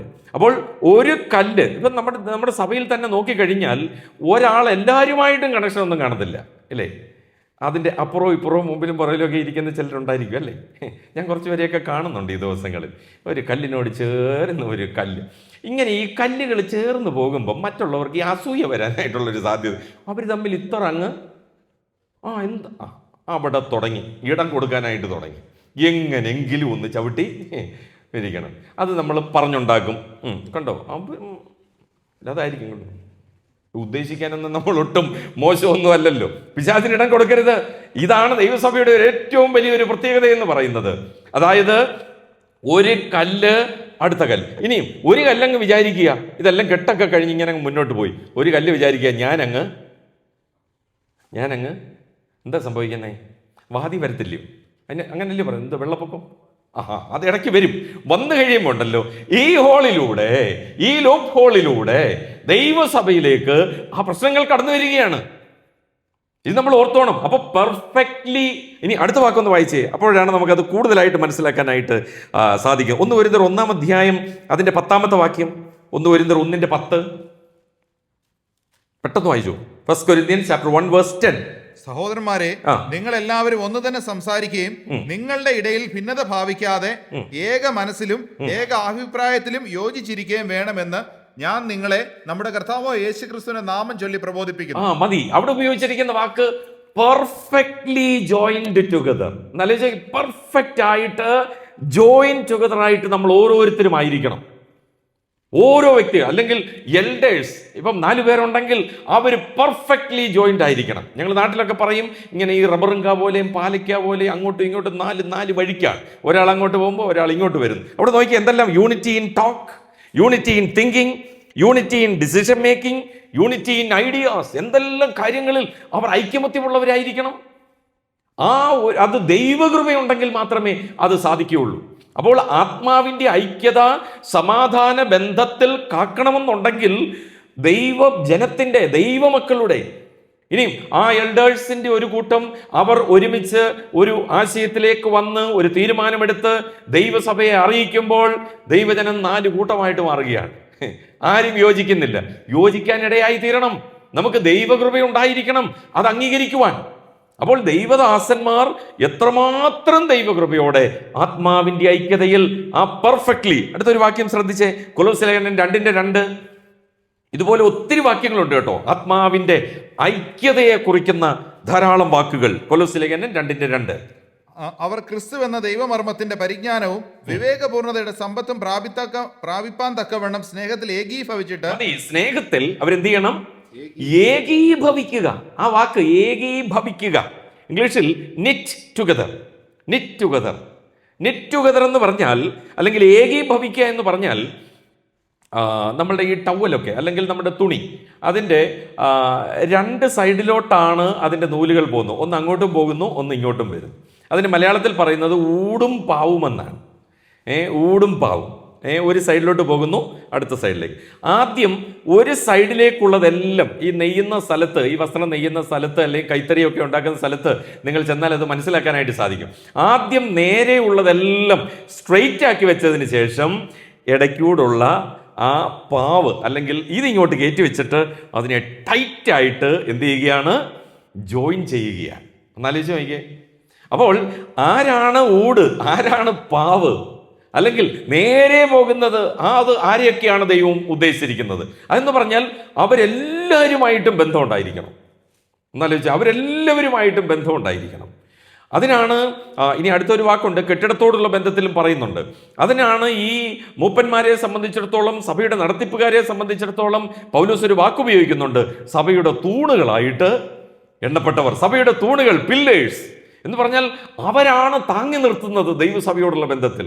ദൈവസഭ തകർന്നു പോകാതെ, തളടിയായി പോകാതെ, ആത്മാവിൻ്റെ ഐക്യത സമാധാനത്തോടെ. അവരിൽ ഐക്യത നഷ്ടപ്പെട്ടു പോയാൽ എന്താ സംഭവിക്കുന്നത്? അവർക്കൊരു മനസ്സില്ലാതെ വന്നാൽ എന്താ സംഭവിക്കുന്നത്? അവർക്ക് വിശ്വാസികളോട് ആ ഒരു ബന്ധം സൂക്ഷിക്കാൻ സാധിക്കുന്നില്ല എങ്കിൽ പലപ്പോഴും ഇന്ന് എൽഡേഴ്സ്, ഇവിടുത്തെ കാര്യമല്ല നാട്ടിലെ കാര്യമാണ്, ഈ സഭയിലെ വിശ്വാസികളുടെ പേര് കൃത്യമായിട്ട് അറിയത്തില്ല, മക്കളുടെ പേര് അറിയത്തില്ല, അവരെന്ത് ചെയ്യുന്നു, എന്ത് ഇതൊന്നും അറിയത്തില്ല. ദൈവമക്കളുടെ കാര്യങ്ങളിൽ ഒന്നും. ഇനി ആരെങ്കിലും ചോദിക്കുക ഇന്ന വിശ്വാസി, ഇന്ന വ്യക്തി, വാ തുറന്നങ്ങ് വിടുക, അറിയത്തില്ല. എന്താന്ന് ചോദിച്ചാൽ അറിയത്തില്ല. എൻ്റെ പ്രിയമുള്ളവരെ, നിറ്റ് ടുഗദർ തയ്യാറുണ്ടോ? ജോലിയുടെ കാര്യത്തിൽ നമുക്കൊന്ന് സമയം ചെലവഴിക്കാനില്ല. പിന്നെ ഈ ശുശ്രൂഷ ഒരു സുവിശേഷകനേക്കാൾ, ഒരു ഉപദേഷ്ടാവിനേക്കാൾ വളരെ ഭാരമേറിയ ഉത്തരവാദിത്വമാണ് ഒരു എൽഡേഴ്സിന്റെ ഉത്തരവാദിത്വം എന്ന് പറയുന്നത്. ഒരു സുവിശേഷകനെയും ഒരു ടീച്ചറെയും ഒരു പക്ഷെങ്കിൽ ഒരു ലോക്കൽ ചർച്ചിന് വേണ്ടിയല്ല, അനേക ലോക്കൽ ചർച്ചിന് വേണ്ടി, അനേക സ്ഥാനീയ സഭകൾക്ക് വേണ്ടി ദൈവം എഴുന്നേൽപ്പിച്ചിരിക്കുകയാണ്. അതുകൊണ്ട് ഈ രണ്ടു കൂട്ടരും ലോക്കൽ ചർച്ചിനോടുള്ള ബന്ധത്തിൽ ഒരുപാട് ഉത്തരവാദിത്വങ്ങൾ ദൈവം കൊടുത്തിട്ടില്ല. അവർക്കും ഉത്തരവാദിത്വമുണ്ട്. പക്ഷെങ്കിൽ അവരെക്കാൾ എത്രയോ ഉത്തരവാദിത്വം കൂടുതലാണ് ഒരു ലോക്കൽ ചർച്ചിനോടുള്ള ബന്ധത്തിൽ. അതുകൊണ്ട് ദൈവം പ്രത്യേകിച്ച് എൽഡേഴ്സിനെ, പാസ്റ്റേഴ്സിനെ അല്ലെങ്കിൽ ഓവർസിയേഴ്സിനെ ദൈവം ആക്കി വെച്ചിരിക്കുന്നത് ഓരോ ലോക്കൽ ചർച്ചിന് വേണ്ടിയാണ്. അതുകൊണ്ടാണ് ഒരു ലോക്കൽ ചർച്ചിലെ എൽഡർക്ക് അടുത്ത ഒരു ലോക്കൽ ചർച്ചിൽ തൻ്റെ വിചാരണയിലുള്ള ആളുകളെ മാത്രം നോക്കിയാൽ മതി. അത് മാത്രമേ ദൈവം കണക്കി ചോദിക്കത്തുള്ളൂ. നമ്മൾ പോകേണ്ട ആവശ്യമില്ല. അതുകൊണ്ട് ഇവിടെ എൽഡേഴ്സായിട്ട് ഇരിക്കുന്നവരൊക്കെ നാട്ടിൽ വന്നു കഴിയുമ്പോൾ ഭയങ്കര ബുദ്ധിമുട്ട് അനുഭവിക്കുന്നുണ്ട്. അതുകൊണ്ടാണ് ഞാൻ പറയുന്നത് മാക്സിമം ഇവിടെ തന്നെ നിന്നോളാൻ. എല്ലാം കൊണ്ടും നല്ലത് അത് തന്നെയാണ്. അവിടെ ചെന്ന് ഈ കൈ കെട്ടി ഇരിക്കുക എന്ന് പറയുന്നത് വലിയ അത് അങ്ങനെ കുറച്ച് പേര് ഇവിടെ ഉണ്ട് കേട്ടോ, ഗൾഫിൻ്റെ മേഖലകളിൽ ഉണ്ട്. അത് ഞാൻ പ്രോത്സാഹിപ്പിക്കുന്നയാളാണ്. ദൈവം നിങ്ങളെ ഒരു ലോക്കൽ ചർച്ചിന് വേണ്ടി അല്ലെങ്കിൽ എൽഡേഴ്സായിട്ട് എഴുന്നേൽപ്പിച്ചിട്ടുണ്ടെങ്കിൽ നിങ്ങളുടെ ഫുൾ കോൺസെൻട്രേഷൻ ആ ലോക്കൽ ചർച്ചിന് വേണ്ടിയുള്ളതാണ്. നിങ്ങൾ ജോലിയോടുള്ള ബന്ധത്തിൽ എത്രയും ഉത്തരവാദിത്വമുണ്ടോ അതിൻ്റെ 4 ഇരട്ടി ഉത്തരവാദിത്വം ദൈവസഭയോടുള്ള ബന്ധത്തിൽ, നിങ്ങളുടെ സമയത്തിൻ്റെയും ധനത്തിൻ്റെയും നിങ്ങളുടെ ഈ സകലത്തിൻ്റെയും ദൈവസഭയ്ക്ക് വേണ്ടി, ദൈവസഭയുടെ ആത്മീക ഉന്നമനത്തിന് വേണ്ടി നിങ്ങൾക്ക് ചെലവഴിക്കാൻ മനസ്സുണ്ടെങ്കിൽ മാത്രം ഈ ശുശ്രൂഷയിലേക്ക് വന്നാൽ മതി. ഇതാണ് ദൈവസഭയുടെ ഉത്തരവാദിത്വം. ഇതാ ദൈവദാസന്മാരുടെ ഉത്തരവാദിത്വം എന്ന് പറയുന്നത്. അത് നമ്മൾ വരും തലമുറയെ കാണിക്കണം, വരും തലമുറയെ പഠിപ്പിക്കണം. നമ്മളൊക്കെ പഠിപ്പിക്കുന്നത് എങ്ങനെ ഇവിടെ വന്ന് 2, 3, 4 കാര്യങ്ങൾ പറയാം, അതല്ല. അതൊക്കെ ഉണ്ട്, അതെല്ലാം ഓട്ടോമാറ്റിക്കായിട്ട് നടന്നു പോകും. ആരും ഇല്ലെങ്കിൽ പോലും ഒരു 16 പേര് ഇവിടെ നിരന്ന് നിൽക്കാൻ നമ്മുടെ സഭകളിലൊക്കെ ധാരാളം ആളുകളുണ്ട്. പക്ഷെ ഈ ഉത്തരവാദിത്വം ഏറ്റെടുക്കാൻ ആരുണ്ട്? അതുകൊണ്ടാണ് കർത്താവ് അവരെ പ്രാർത്ഥിച്ച്, അല്ലെങ്കിൽ പൗലോസ് എപ്പോഴും പ്രാർത്ഥിച്ചവരെ കർത്താവിൻ്റെ കരങ്ങളിൽ ഭരമേൽപ്പിക്കുകയാണ്. പൗലോസ് അവർക്ക് മാതൃക കാണിച്ചു കൊടുക്കുകയാണ്. ആ ഒരു വലിയ ഉത്തരവാദിത്വം തൻ്റെ ജീവിതത്തിൽ താൻ എങ്ങനെ നിറവേറ്റി എന്നുള്ളത്. പൗലോസ് പറയുന്നു, എൻ്റെ പ്രാണനെ ഞാൻ വിലയേറിയതായിട്ട് എണ്ണുന്നില്ല, എൻ്റെ പ്രാണനെ പോലും ഞാൻ തൃണവൽഗണിച്ചുകൊണ്ട് ദൈവസഭയ്ക്ക് വേണ്ടി എൻ്റെ ജീവിതം ഞാൻ ഒഴിഞ്ഞു വെച്ചിരിക്കുകയാണ്. അങ്ങനെ അധ്വാനിച്ച അനേക പിതാക്കന്മാർ നമുക്ക് ഈ ഗൾഫിന്റെ മേഖലകളിൽ ഉണ്ടായിരുന്നു. ഇന്നിന്റെ നാളുകളിൽ ദൈവം നിങ്ങളെ അത് ഭരമേൽപ്പിച്ചിട്ടുണ്ടെങ്കിൽ നിങ്ങൾ അത്രമാത്രം ഉത്തരവാദിത്വത്തോടെ, അങ്ങനെ ഉത്തരവാദിത്വത്തോടെ ചെയ്യുന്ന ദൈവദാസന്മാരോടുള്ള ബന്ധത്തിൽ വളരെ അഭിമാനമുണ്ട്. ദൈവം അവരെ അനുഗ്രഹിക്കട്ടെ, സഹായിക്കട്ടെ. ഇന്നും നമുക്ക് ആ നിലയിൽ മുന്നോട്ട് പോകുവാൻ ഇടയായി തീരുന്നുണ്ടല്ലോ എന്നോർത്ത് നമുക്ക് ദൈവത്തെ സ്തുതിക്കുകയും ദൈവത്തെ നമുക്ക് മഹത്വപ്പെടുത്തുകയും ചെയ്യാം. അപ്പോൾ gathered together, framed together, builded together, perfectly joined together, knit together. ഇനിയും ഫിലിപ്പ് ലേഖനം 1-ാം അധ്യായം 27-ാമത്തെ വാക്യം പെട്ടെന്ന് വായിച്ചോളൂ. ഇന്നിച്ചിരി നേരത്തെ നിർത്തണമെന്നാണ് വിചാരിക്കുന്നത്. 10 മിനിറ്റ് കൂടുതൽ എടുക്കാൻ പറഞ്ഞിട്ടുമുണ്ട്, എന്താ ചെയ്യുന്നതെന്ന് അറിയത്തില്ല. എനിവേ, ഫിലിപ്പ് ലേഖനം 1-ാം അധ്യായം 27-ാമത്തെ വാക്യം. ഞാൻ നിങ്ങളെ വന്ന് കണ്ടിട്ടോ, ദൂരത്തിരുന്ന് നിങ്ങളുടെ അവസ്ഥ കേട്ടിട്ടോ, നിങ്ങൾ ഏകാത്മാവിനാൽ നിലനിന്ന് എതിരാളികളാൽ ഒന്നിലും കുലുങ്ങിപ്പോകാതെ ഏക മനസ്സോടെ സുവിശേഷത്തിന്റെ വിശ്വാസനായി പോരാട്ടം കഴിക്കുന്നുവെന്ന് ഗ്രഹിക്കേണ്ടതിന്. അവിടെ ഉപയോഗിച്ചിരിക്കുന്ന വാക്ക് സ്ട്രൈവിംഗ് ടുഗദർ എന്നാണ്. സ്ട്രൈവിംഗ് ടുഗദർ, അതായത് അത് ശുശ്രൂഷകന്മാരോടുള്ള ബന്ധത്തിൽ, വിശ്വാസികളോടുള്ള ബന്ധത്തിൽ, ഡീക്കൻസിനോടുള്ള ബന്ധത്തിൽ ഈ ഒരു സ്ട്രൈവിംഗ് ടുഗദർ നമുക്ക് ആവശ്യമാണ്. ഇപ്പോൾ അതെന്താണെന്ന് ചോദിച്ചാൽ, നമ്മൾ പലപ്പോഴും ഈ ഉത്തരവാദിത്തങ്ങൾ ഈ പന്ത് തട്ടുന്നത് പോലെ അങ്ങോട്ടും ഇങ്ങോട്ടും ഇട്ട് കൊടുക്കുന്ന ആളുകളാണ്. അച്ഛൻ അങ്ങ് ചെയ്യട്ടെ, അച്ഛന് വേറെ ജോലിയൊന്നും ഇല്ല, അച്ഛൻ അത് പ്രിൻറ്റിങ് ടെക്നോളജി, അതുകൊണ്ട് വലിയ ജോലിയൊന്നുമില്ല, അങ്ങ് ചെയ്യട്ടെ. എനിക്കാണെങ്കിൽ ഭയങ്കര ഉത്തരവാദിത്വമുണ്ട്, അല്ലെങ്കിൽ എനിക്കാണെങ്കിൽ ഫുഡ് സപ്ലൈ, അത് ഇത് നമ്മൾ അങ്ങോട്ടും ഇങ്ങോട്ടും എറിഞ്ഞു കൊടുക്കാൻ നമ്മൾ മിടുക്കരാണ് ഈ ഉത്തരവാദിത്തങ്ങൾ വരുമ്പോൾ. അല്ലെങ്കിൽ ദൈവസഭയുടെ ഉന്നമനത്തിന് വേണ്ടി ദൈവം എനിക്ക് തന്നിട്ടുള്ള കൃപാവരത്തിൽ, അതിന് പൗലോസ് പറയുന്ന ഒരു വാക്കുണ്ട്, അതിപ്പോൾ ഞാൻ പറയുകയാണ്. റോമാലേഖനം 12-ാം അധ്യായത്തിൽ, ഭാവിക്കേണ്ടതിന് മീതെ ഭാവിച്ചുയരാതെ ദൈവം അവനവന് വിശ്വാസത്തിന്റെ അളവ് പങ്കിട്ടതുപോലെ, കൃപാവരത്തെ കുറിച്ചാണ് പറയുന്നത്. അതായത് എൻ്റെ എനിക്കിത് താണ ജോലി, എനിക്കിത് പോരാ, എനിക്ക് കുറച്ചുകൂടെ, അല്ലെങ്കിൽ എനിക്ക് വേറെയായിരുന്നു വേണ്ടത്, ആ സഹോദരൻ്റെ ജോലിയാണ് എനിക്ക് വേണ്ടത്. നോ, ദൈവം അവനവന് വിശ്വാസം, എന്നാലേ അവർ പെർഫെക്റ്റ്ലി ജോയിൻ ടുഗദർ ആവത്തുള്ളൂ. ദൈവം അവനവന് വിശ്വാസത്തിന്റെ അളവ് പങ്കിട്ടതുപോലെ ഭാവിക്കേണ്ടതിന് മീതെ ഭാവിച്ചുയരാതെ അത് ദൈവത്തിന്റെ നാമത്തിന്റെ മഹത്വത്തിന് വേണ്ടി വിനിയോഗിക്കുവാനായിട്ട് ഇടയായി തീരണം. അത് കഴിഞ്ഞിട്ട് പൗലോസ് ആ ഭാഗം തുടങ്ങുന്നത് ഇങ്ങനെയാണ്: സഹോദരന്മാരെ, അല്ലെങ്കിൽ അതുകൊണ്ട് സഹോദരന്മാരെ, ദൈവത്തിന്റെ മനസ്സലിവ് ഓർപ്പിച്ച് ഞാൻ നിങ്ങളെ പ്രബോധിപ്പിക്കുന്നത്, മേഴ്സി സീറ്റ്, ദൈവത്തിന്റെ ആ കൃപാസനം ഓർപ്പിച്ച്. ആ കൃപാസനം ഇല്ലെങ്കിൽ നമ്മളെല്ലാം പ്രശ്നക്കാരാ. അതിനകത്ത് 3 വസ്തുക്കളുണ്ടല്ലേ പെട്ടകത്തിനകത്ത്: മന്ന ഇട്ട് വെച്ച പൊൻപാത്രം, അഹരോന്റെ തളിർത്ത വടി, 2 കൽപ്പലക. ഇതെല്ലാം കാണിക്കുന്നത് ഇസ്രായേൽ മക്കളുടെ മറുതലിപ്പും പിറുപിറുപ്പും അനുസരണക്കേടുമാ, പ്രശ്നങ്ങളാണ്. പക്ഷെങ്കിൽ അതെല്ലാം കൃപാസനം കൊണ്ട് എന്ത് ചെയ്തിരിക്കുക? മൂടി വെച്ചിരിക്കുക. നമ്മളെല്ലാം വിശ്വാസികൾ, നമ്മുടെ സഭയിലെ മൂപ്പനുണ്ടെങ്കിൽ എന്തൊക്കെ കുറ്റമുണ്ടെന്ന് കണ്ടുപിടിക്കാൻ നോക്കിക്കൊണ്ടിരിക്കുക. ആ പുള്ളി ഇവിടെയൊക്കെ പോകുന്നു, എങ്ങനെയൊക്കെ ചെയ്യുന്നു, എങ്ങനെയൊക്കെ പറയുന്നു, എന്തൊക്കെയാണ്. മൂപ്പന്മാർക്ക് യാതൊരു സ്വൈര്യവും കൊടുക്കത്തില്ല. അവരെ ഒന്നൊന്ന് ദൈവസഭയെ ഒന്ന് അഡ്മോണിഷ് ചെയ്യാനോ അല്ലെങ്കിൽ അധ്വാനിക്കാനോ അല്ലെങ്കിൽ ശുശ്രൂഷ ചെയ്യാൻ അവരെ ഒരു കാരണവശാലും അനുവദിക്കത്തില്ല. അവർക്ക് മനസമാധാനം കൊടുക്കത്തില്ല, അവരെ ഇരുത്തിപ്പൊറപ്പിക്കത്തില്ല. ദൈവത്തിൻ്റെ കൃപാസനം ഓർപ്പിച്ച് എനിക്കും നിനക്കും നമുക്ക് ഓരോരുത്തർക്കും ദൈവം ഒരു കൃപാസനം വെച്ചിട്ടുണ്ടെന്നും മറക്കരുത് കേട്ടോ. അദ്ദേഹത്തിന് മാത്രമല്ല, എല്ലാവർക്കും ദൈവത്തിൻ്റെ കൃപാസനം ഓർപ്പിച്ച് ഞാൻ നിങ്ങളെ പ്രബോധിപ്പിക്കുന്നത്, നിങ്ങളുടെ ശരീരങ്ങളെ ജീവനും വിശുദ്ധിയും ദൈവത്തിന് പ്രസാദവുമുള്ള ജീവനുള്ള യാഗമായിട്ട് നിങ്ങൾ സമർപ്പിക്കണം എന്ന് പറഞ്ഞാൽ, ഒരു യാഗമാക്കുക എന്ന് പറഞ്ഞാൽ അതിൻ്റെ അർത്ഥം, പഴയ നിയമത്തിലേക്ക് വരാം. അബ്രഹാം പറയുകയാണ്, സോദോം ഗോമോറയ്ക്ക് വേണ്ടി താൻ സംസാരിക്കുക, 50 നീതിമാന്മാർ, 45, 40, 30, 20, 10. അയ്യോ ദൈവമേ, പൊടിയും വെണ്ണീറുമായ ഞാൻ നിന്നോട് സംസാരിപ്പാൻ തുനിഞ്ഞുവല്ലോ. വെണ്ണീർ, ദൈവത്തിന്റെ മുമ്പിൽ നമ്മളൊക്കെ ഒരു പിടി ചാരമാ പ്രിയമുള്ളവരെ. ഇന്ന് നമ്മളിങ്ങനെ നിൽക്കുന്നു എന്ന് മാത്രമേ ഉള്ളൂ. അടുത്ത നിമിഷം ഒന്നുമില്ല, ഒരു പിടി ചാരം. ഓർക്കണം, നമ്മൾ എന്തിനാ പ്രിയമുള്ളവരെ അഹങ്കരിക്കുന്നേ? നമ്മൾ എന്തിനാ പ്രിയമുള്ളവരെ നിഗളിക്കുന്നേ? ക്രിസ്തുവിന്റെ താഴ്മയോടെ സ്നേഹത്തിൽ ദൈവവചനത്തിന്റെ ക്രമമനുസരിച്ചും ഉപദേശമനുസരിച്ചും ദൈവവചനത്തിന്റെ നിയമമനുസരിച്ചും നമ്മൾ നമ്മളെ തന്നെ ഒന്ന് ശോധന ചെയ്ത് ദൈവസന്നിധിയിൽ നമ്മളെ തന്നെ താഴ്ത്തി സമർപ്പിച്ച് കർത്താവിന് വേണ്ടി ദൈവസഭയിൽ അധ്വാനിക്കുവാൻ നമുക്ക് ഇടയായി തീരണം. ഇനിയും ആ വാക്യം ഉപയോഗിച്ചിരിക്കുന്നത് 1 തെസ്സലോനിക്കർ 4:17 നമുക്കതറിയാം. അത് പിന്നീട് ഞാൻ സമയമുണ്ടെങ്കിൽ ഞാനത് വിശദീകരിച്ചു കൊള്ളുക. നാം ഒരുമിച്ച് മേഘങ്ങളിൽ എടുക്കപ്പെടും. നമ്മളെല്ലാം ഒരുമിച്ച് പോകാനിരിക്കുക, എല്ലാവരും ഒരുമിച്ച് പോകാനിരിക്കുക. പക്ഷെ ഒരെണ്ണത്തിനെ സഭയ്ക്കകത്ത് മാത്രമല്ല, സഭയ്ക്ക് പുറത്തുമുണ്ട്. ഒരുമിച്ച് നമ്മളെല്ലാം ഒരുമിച്ച് പോകാനുള്ളവരാണെങ്കിൽ ഈ ഭൂമിയിൽ വെച്ച് തന്നെ നമുക്ക് എന്തുണ്ടാകണം? ഒരുമയുണ്ടാകണം, ഒരു ഫെലോഷിപ്പ് ഉണ്ടാകണം, ഒരു കൂട്ടായ്മ ഉണ്ടാകണം.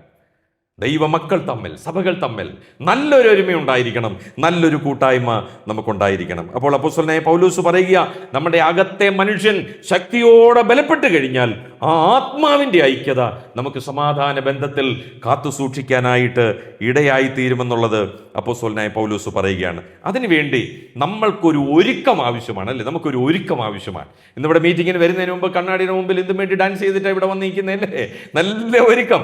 ഈ കോവിഡ് വന്നതോടുകൂടെ എല്ലാത്തിൻ്റെ ഒരുക്കം വെളുപ്പിച്ചതെല്ലാം കറുപ്പിച്ചു, കറുപ്പിച്ചതെല്ലാം വെളുപ്പിച്ചു, എന്തെല്ലാം പ്രശ്നം. ഇപ്പോൾ അതുകൊണ്ട് ഒരു കുഴപ്പം, വലിയ ഒരുക്കമൊന്നും വലിയ എല്ലാം നമുക്ക് നഷ്ടപ്പെട്ടിരിക്കുക.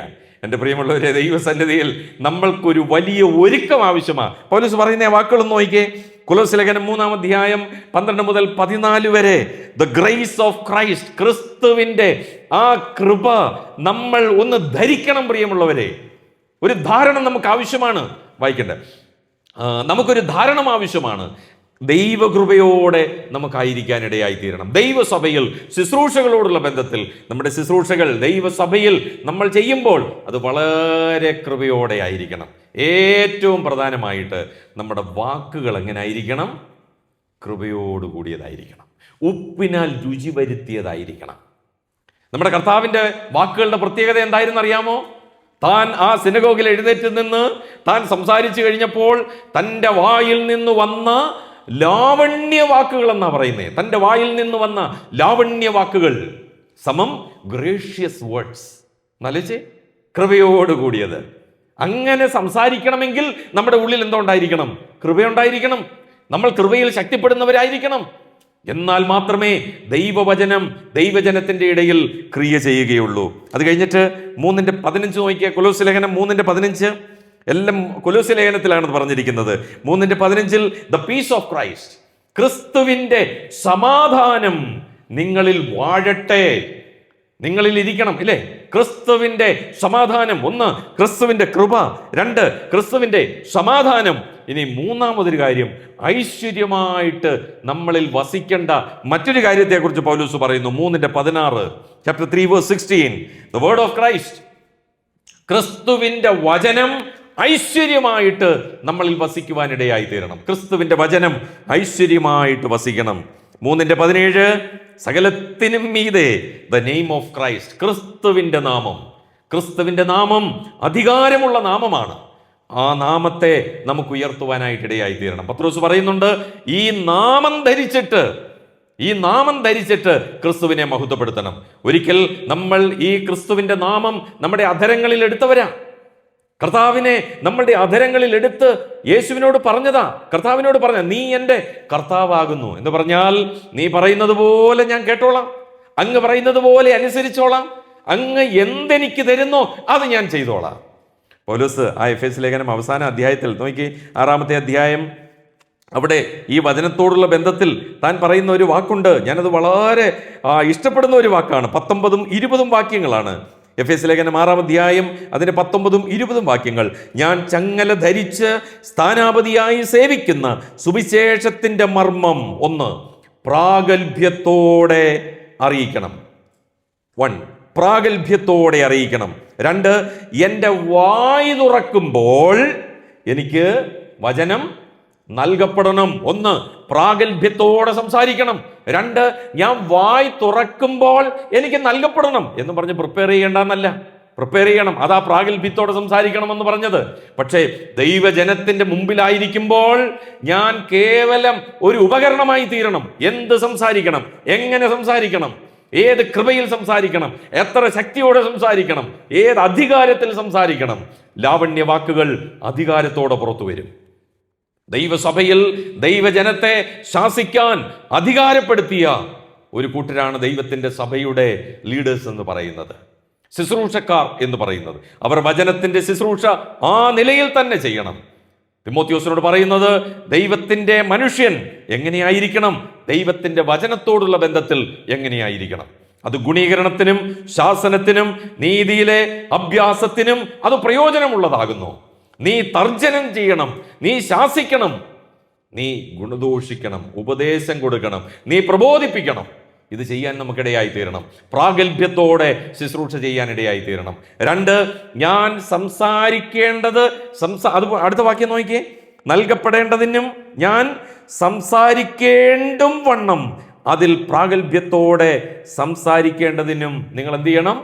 പ്രാർത്ഥിക്കണം. പൗലോസിന് വേണ്ടി പ്രാർത്ഥിക്കേണ്ട ആവശ്യം വല്ലതും ഉണ്ടായിരുന്നോ? ഇല്ലെന്നേ. പക്ഷേ പൗലോസ് പറയുകയാണ്, അവർക്ക് മാതൃക കാണിച്ചു കൊടുക്കുകയാണ്. ഇത് ഒരു ദൈവദാസനോടുള്ള ബന്ധത്തിൽ മറ്റുള്ളവരുടെ പ്രാർത്ഥനയായിരിക്കണം. ഒരു വ്യക്തി ശുശ്രൂഷയ്ക്കായിട്ട് വരുമ്പോൾ അവർക്ക് വേണ്ടി എങ്ങനെയാണ് നമ്മൾ പ്രാർത്ഥിക്കേണ്ടതെന്ന് അപ്പോസ്തലനായ പൗലോസ് പറയുകയാണ്. എൻ്റെ പ്രിയമുള്ളവരെ, നമ്മൾക്ക് ആ ആത്മാവിൻ്റെ ഐക്യത, സമാധാന ബന്ധത്തിൽ ദൈവസഭയിൽ കാത്തു സൂക്ഷിക്കാനായിട്ട് കഴിയണമെങ്കിൽ നമ്മൾ കർത്താവിനെ ഫോളോ ചെയ്തേ പറ്റൂ. നമ്മൾ കർത്താവിനെ അനുകരിച്ചേ പറ്റുകയുള്ളൂ. ഇംഗ്ലീഷിൽ ആ വാക്കൊക്കെ ഇമിറ്റേറ്റ് ചെയ്യണമെന്ന, കേവലം ഫോളോ ചെയ്യുകയല്ല, ഇമിറ്റേറ്റ് ചെയ്യുക. നമുക്കറിയാം, ഫോളോ ചെയ്യാൻ നമുക്കറിയാം, ചുമ്മാ പുറകെ അങ്ങ് പോയാൽ മതി. പക്ഷേ ഇമിറ്റേറ്റ് ചെയ്യണമെങ്കിലോ ഇച്ചിരി കഠിനാധ്വാനം ആവശ്യമാണ്. നമ്മൾ വിചാരിക്കും ഈ ആളുകളെയൊക്കെ ഇമിറ്റേറ്റ് ചെയ്യുമ്പോൾ വളരെ എളുപ്പത്തിലാണ്. ഒന്ന് ഇമിറ്റേറ്റ് ചെയ്ത് നോക്കാം, അന്നേരം അറിയാം. എത്ര നാളത്തെ പരിചയമാ ആ വ്യക്തിയുമായിട്ട്. അത്രമാത്രം ഇഴുകിച്ചേർന്നെങ്കിൽ മാത്രമേ, ഹൃദയങ്ങൾ തമ്മിൽ ഇഴുകിയെങ്കിൽ മാത്രമേ. പലരും പറഞ്ഞ് ഞാൻ കേട്ടിട്ടുണ്ട്, ഈ അഭിനയിക്കുന്നവരൊക്കെ ഉണ്ടല്ലോ, അവർ കേവലം ഹാർഡ് വർക്ക് ചെയ്യുകയല്ല, അവർ ആ വ്യക്തിയായിട്ട് മാറുകയാണ്. ഉള്ളുകൊണ്ട് അവർ ആ വ്യക്തിയായിട്ട് മാറുകയാണ്.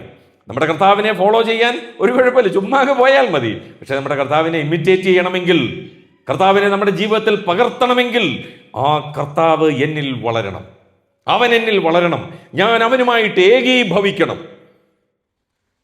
2, അവൻ ഞാനുമായിട്ടൊന്ന് ഏകീഭവിക്കണം. അതിന് നമുക്ക് എത്ര സമർപ്പണം ആവശ്യമാണ് പ്രിയമുള്ളവരെ. കർത്താവ് നമുക്ക് കൃപ നൽകട്ടെ. എഫെസ്യ ലേഖനം 5-ാം അധ്യായം അതിൻ്റെ 1-ാമത്തെ വാക്യം പെട്ടെന്ന് അവസാനിപ്പിക്കാം. 5-ാം അധ്യായം അതിൻ്റെ 1-ാം വാക്യം, ആകയാൽ പ്രിയമക്കളെന്ന പോലെ ദൈവത്തെ എന്ത് ചെയ്യണം? അനുകരിക്കണം. പ്രിയമക്കളെന്ന പോലെ. അതിന് നമ്മൾ എന്താ ചെയ്യേണ്ടതെന്ന് അറിയാമോ? 5:2 വോക്ക് ഇൻ ലവ്. ഏത് സ്നേഹത്തിൽ? ക്രിസ്തുവിൻ്റെ സ്നേഹത്തിൽ. ക്രിസ്തു എങ്ങനെ യാഗമായി തീർന്നോ, ആ ക്രൂശിൽ കിടന്ന കള്ളൻ പറഞ്ഞില്ലേ, നീ ദൈവപുത്രനാണെങ്കിൽ നീ നിന്നെ തന്നെ രക്ഷിക്ക്, പിന്നെ ഞങ്ങളെ രക്ഷിക്ക്, അനുസരിച്ചൂടെ, നീ ക്രൂശിൽ നിന്ന് ഇറങ്ങി വാ. എന്താ ഇറങ്ങി വരാഞ്ഞേ? കർത്താവിന് അതൊന്നുമല്ല അവിടുത്തെ വിഷയം. കർത്താവ് എങ്ങനെ തന്നെ അടക്കി തനിക്ക് ചെയ്യുവാൻ കഴിയുമായിരുന്നിട്ടും തൻ്റെ ഉദ്ദേശം അതല്ല. എന്നെ വിളിച്ചത് അതിനു വേണ്ടിയല്ല, എന്നെ ദൈവം ഭരമേൽപ്പിച്ചത്, പിതാവ് ഭരമേൽപ്പിച്ചത് അതൊന്നുമല്ല. അവരുടെ മുമ്പിൽ അല്ലെങ്കിൽ എൻ്റെ ശക്തി തെളിയിക്കുക എന്നുള്ളതല്ല. തൻ്റെ മുമ്പിൽ വെച്ചിരുന്ന ഒരു സന്തോഷമുണ്ട്, നമുക്ക് തന്നിരിക്കുന്ന ഒരു ശുശ്രൂഷയുണ്ട്. നമ്മുടെ മുമ്പിൽ നമുക്കൊരു സന്തോഷമുണ്ടാകണം പ്രിയമുള്ളവരെ. എന്നാൽ മാത്രമേ നമുക്ക് നമ്മുടെ ലക്ഷ്യത്തിൽ നിന്ന് വ്യതിചലിക്കാതെ, വിരുത് തെറ്റിക്കാതെ, ധൈര്യത്തോടെ സമാധാന ബന്ധം അല്ലെങ്കിൽ ആത്മാവിൻ്റെ ഐക്യത, ആ സമാധാനത്തിൻ്റെ ആ ബോണ്ടിൽ നമുക്ക് ചെയ്തു തീർക്കാനായിട്ട് സാധിക്കത്തുള്ളൂ.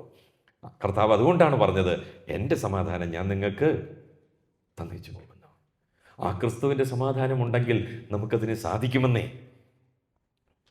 എൻ്റെ സഭയിലൊരു സഹോദരൻ എൻ്റെ അടുത്ത് കൂടെ പറയാറുണ്ട്, മറ്റുള്ളവരോടും പറയാറുണ്ട്, എന്തെങ്കിലും പ്രശ്നം ഉണ്ടെന്നുണ്ടെങ്കിൽ, ഒരു സഹോദരൻ അല്ലെങ്കിൽ വേറൊരു സഹോദരനോട് പ്രശ്നം ഉണ്ടെങ്കിൽ ഞാൻ ഈ ബിജു സഹോദരനോട് ഞാൻ പറയത്തില്ലെന്ന്. ഞാൻ ചോദിച്ചു, എന്താ വെച്ചാ? അവിടെ വരുമ്പോഴത്തേന് പ്രശ്നം അങ്ങ് തീരുവാന്ന്. അദ്ദേഹത്തോട് ചെന്ന് പറഞ്ഞു കഴിഞ്ഞാൽ പിന്നെ ആ പ്രശ്നത്തിന് അങ്ങോട്ട് പോകാൻ തോന്നത്തില്ലെന്ന്. അതുകൊണ്ട് ഞാൻ അദ്ദേഹത്തോട് ഈ വിഷയം പറയത്തില്ലെന്ന്. നമ്മുടെ അടുത്തൊരു പ്രശ്നമായിട്ട് വന്നാലോ, നമ്മളതിനെ 4 ഇരട്ടിയായിട്ട് അല്ലെങ്കിൽ ബൂസ്റ്റപ്പ് ചെയ്താണ് വിടുന്നത്. ആ ഫോഴ്സിലായിരിക്കും അടുത്ത ഞായറാഴ്ച സഭയിലേക്ക് വരുന്നത്. ആത്മാവിൻ്റെ ഐക്യത സമാധാന ബന്ധത്തിൽ കാത്തു സൂക്ഷിക്കണം. അതുകൊണ്ട് ആകയാൽ പ്രിയ മക്കളെന്ന പോലെ ദൈവത്തെ അനുകരിക്കുവാൻ നമുക്കിടയായി തീരണം. വാക്ക് ഇൻ ലവ്, ക്രിസ്തുവിൻ്റെ സ്നേഹത്തിൽ നമുക്ക് നടക്കണം. 2:5-9 നിങ്ങൾ വെളിച്ചത്തിൽ നടക്കണം. Walk in light. നമ്മുടെ കർത്താവ് വെളിച്ചമാണ്, ആ വെളിച്ചത്തിൽ നമ്മൾ നടക്കണം. കർത്താവിൻ്റെ ആ വെളിച്ചം നമ്മളിലേക്ക് പകരണം. കർത്താവിൻ്റെ ആ തേജസ് നമ്മളുടെ മുഖത്തിൽ വിളങ്ങണം പ്രിയമുള്ളവരെ. കേവലം നമ്മളുടെ ഈ ഒരു മുഖത്ത് മാത്രമല്ല, അതെൻ്റെ ഹൃദയത്തിലുണ്ടെങ്കിൽ മാത്രമേ എൻ്റെ മുഖത്ത് അത് കാണാനായിട്ട് പറ്റത്തുള്ളൂ. ക്രിസ്തുവിൻ്റെ വെളിച്ചം നമ്മളിലേക്ക് വരട്ടെ.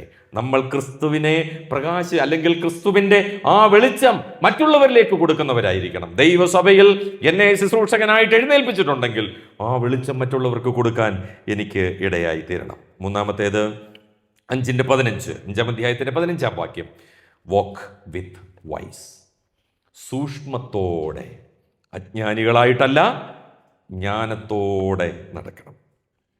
അപ്പോൾ പ്രിയമക്കളെന്ന പോലെ നമ്മൾ ദൈവത്തെ അനുകരിക്കണം.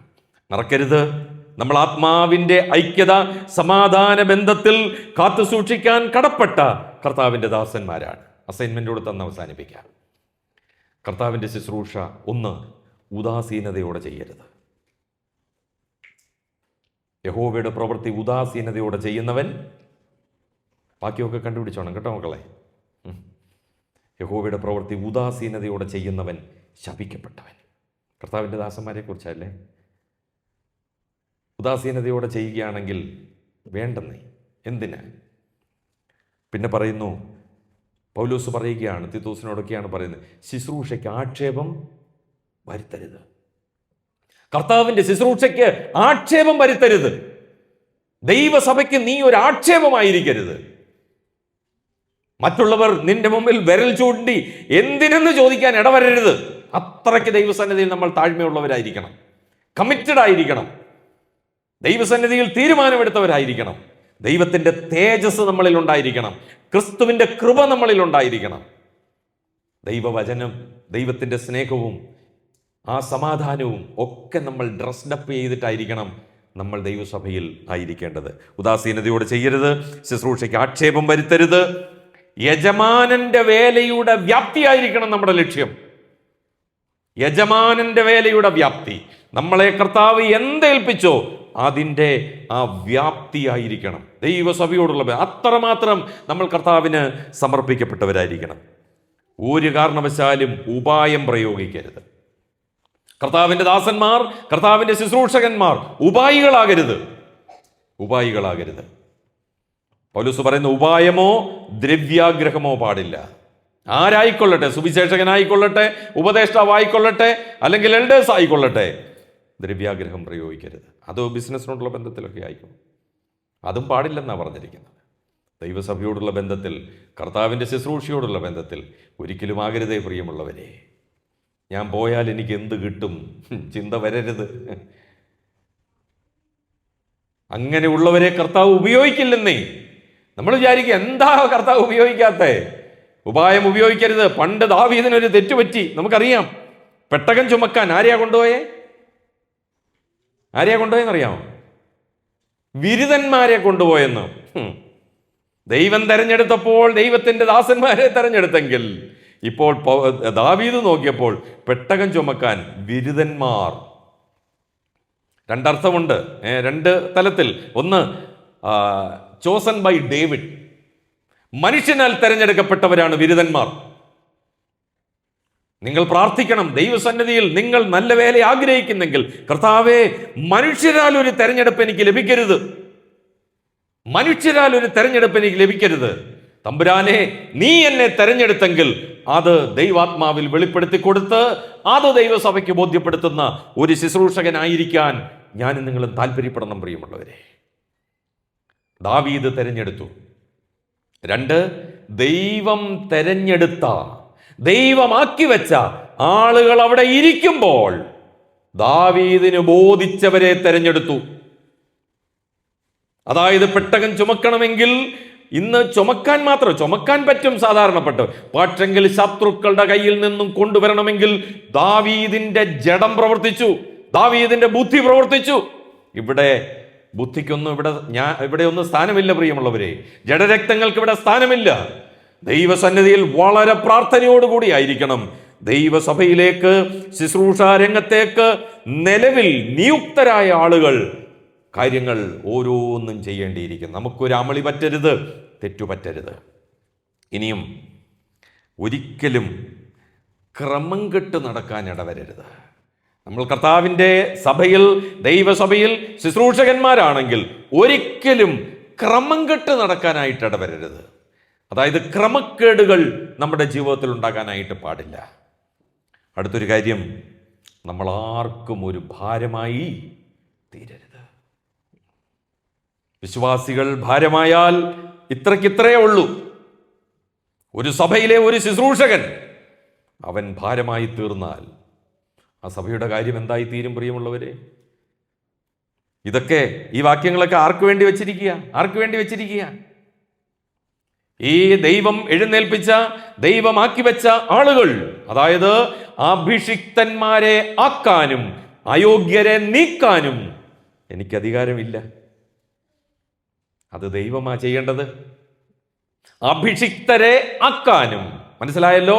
അഭിഷിക്തരെ, ദൈവത്താൽ നിയുക്തരാക്കിയവരെ ആക്കാനും അയോഗ്യരെ നീക്കാനും അത് ദൈവത്തിൻ്റെ ജോലിയാ. അത് ദൈവികമായിട്ട് ചെയ്യണം.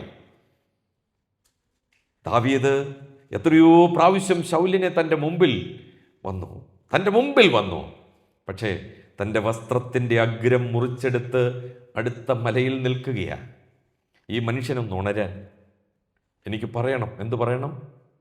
എനിക്ക് വേണമെങ്കിൽ നീ ഇന്ന് ജീവിച്ചിരിക്കുന്നത് എൻ്റെ കരുണയാണ്. നീ ഇന്ന് ശുശ്രൂഷ ചെയ്യുന്നത് എൻ്റെ കരുണയാണ്.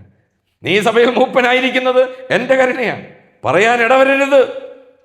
ദാവീദ് ദൈവത്തിൻ്റെ ഹൃദയപ്രകാരമുള്ള മനുഷ്യനാണെന്ന് തെളിയുന്നത് അവിടെയാ. അവൻ ആ വസ്ത്രത്തിൻ്റെ അഗ്രം മുറിച്ചതു മുതൽ അവൻ്റെ മനസാക്ഷി കുത്തിത്തുടങ്ങി. കുത്തുന്നുണ്ടോ നമുക്ക്? മൂപ്പൻ്റെ നേരെ, ശുശ്രൂഷകന്റെ നേരെ, ദൈവസഭയിലെ ദൈവമക്കളുടെ നേരെ, എൻ്റെ കൂട്ടു സഹോദരന്റെ നേരെ, ഒരപ്പത്തിൻ്റെ അംശികളായിരിക്കുന്നവർക്ക് നേരെ നമ്മൾ വിരൽ ചൂണ്ടുമ്പോൾ അവരുടെ വസ്ത്രത്തിൻ്റെ അഗ്രമല്ല, അവരുടെ ഹൃദയം പോലും കുത്തിക്കീറിയിട്ടും ഇന്നും നമ്മുടെ മനസാക്ഷി കുത്തുന്നില്ലെങ്കിൽ നമ്മൾ ആരായി മാറി? പ്രിയമുള്ളവരെ, ആത്മീകതയിൽ നിന്ന് ജഡീകതയിലേക്കും ജഡീകതയിൽ നിന്ന് പ്രാകൃത സ്വഭാവത്തിലേക്കും നമ്മൾ മാറിയോ? നമ്മൾ ഓരോരുത്തരും നമ്മൾ വിചിന്തനം ചെയ്യുക. അതുകൊണ്ട് അപ്പോസ്തലനായ പൗലോസ് പറയുന്ന, എനിക്ക് തന്ന സമയത്തിന് 2-3 മിനിറ്റ് കൂടെ ഉണ്ട്. ഒന്ന്, നിങ്ങളെ നടത്തുന്നവരോടുള്ള ബന്ധത്തിൽ നമ്മുടെ ഉത്തരവാദിത്തങ്ങൾ. ഒന്ന്, വാക്യങ്ങൾ നിങ്ങൾ കണ്ടുപിടിച്ചോണം. അവരെ നിങ്ങൾ അംഗീകരിക്കണം. 2, ഏറ്റവും സ്നേഹത്തോടെ വിചാരിക്കണം. 3, അവരെ ബഹുമാനിക്കണം, റെസ്പെക്റ്റ് ചെയ്യണം. 4, അവരെ വിശ്വസ്തരായിട്ട് കാണണം. 5, അവരെ അനുസരിക്കണം. 6, അവരെ നിങ്ങൾ ഓർക്കണം, അവർക്ക് വേണ്ടി പ്രാർത്ഥിക്കണം. 7, അവരെ വന്ദനം ചെയ്യണം. ഇങ്ങോട്ട് വരാൻ നോക്കിയിരിക്കുമല്ലേ, മൂപ്പനല്ലേ വന്ന് എന്നെ കൊണ്ടുപോയി അങ്ങോട്ടൊന്ന് പോകാൻ, അങ്ങോട്ട് പോകണം, വന്ദനം ചെയ്യണം. 8, അവർക്ക് വേണ്ടി എപ്പോഴും നമ്മൾ ദൈവത്തിൻ്റെ സന്നിധിയിൽ അഭയാചന കഴിക്കണം, പ്രാർത്ഥിക്കണം. അല്ലാഞ്ഞാൽ പൗലോസ് പറയുന്ന എബ്രായ ലേഖനത്തിലെ വാക്ക് ഓർമ്മയില്ലേ? നിങ്ങൾക്ക് നന്നല്ല. അല്ലാഞ്ഞാൽ നിങ്ങൾക്ക് നന്നല്ല. കാരണം നിങ്ങളുടെ ആത്മാക്കൾക്ക് വേണ്ടി അവർ കണക്ക് ബോധിപ്പിക്കേണ്ടവരാണ്. അവർ ഞരങ്ങിക്കൊണ്ട് ദൈവസന്നിധിയിൽ കണക്ക് ബോധിപ്പിക്കാൻ ഇടവരരുത് കേട്ടോ. ഇവർ കണക്ക് ബോധിപ്പിക്കേണ്ടവരാ, ദൈവസഭയിലെ ശുശ്രൂഷകന്മാർ. അവർ ഞരങ്ങിക്കൊണ്ട് കണക്ക് ബോധിപ്പിക്കാൻ ഇടവരരുത്. അവർ സന്തോഷത്തോടെ, പ്രാഗൽഭ്യത്തോടെ, ദൈവകൃപയോടെ കർത്താവിൻ്റെ സന്നിധിയിൽ നിങ്ങളുടെ ആത്മാക്കൾക്ക് വേണ്ടി കണക്ക് ബോധിപ്പിക്കത്തക്ക നിലയിൽ നമുക്കവരോട് നല്ലൊരു പ്രതികരണം ഉണ്ടാകുവാൻ കർത്താവ് കൃപ നൽകട്ടെ. ആത്മാവിൻ്റെ ഐക്യത, സമാധാന ബന്ധത്തിൽ കാത്തു സൂക്ഷിക്കുക. ഈ വചനങ്ങളാൽ കർത്താവ് നമ്മളെ അനുഗ്രഹിക്കട്ടെ.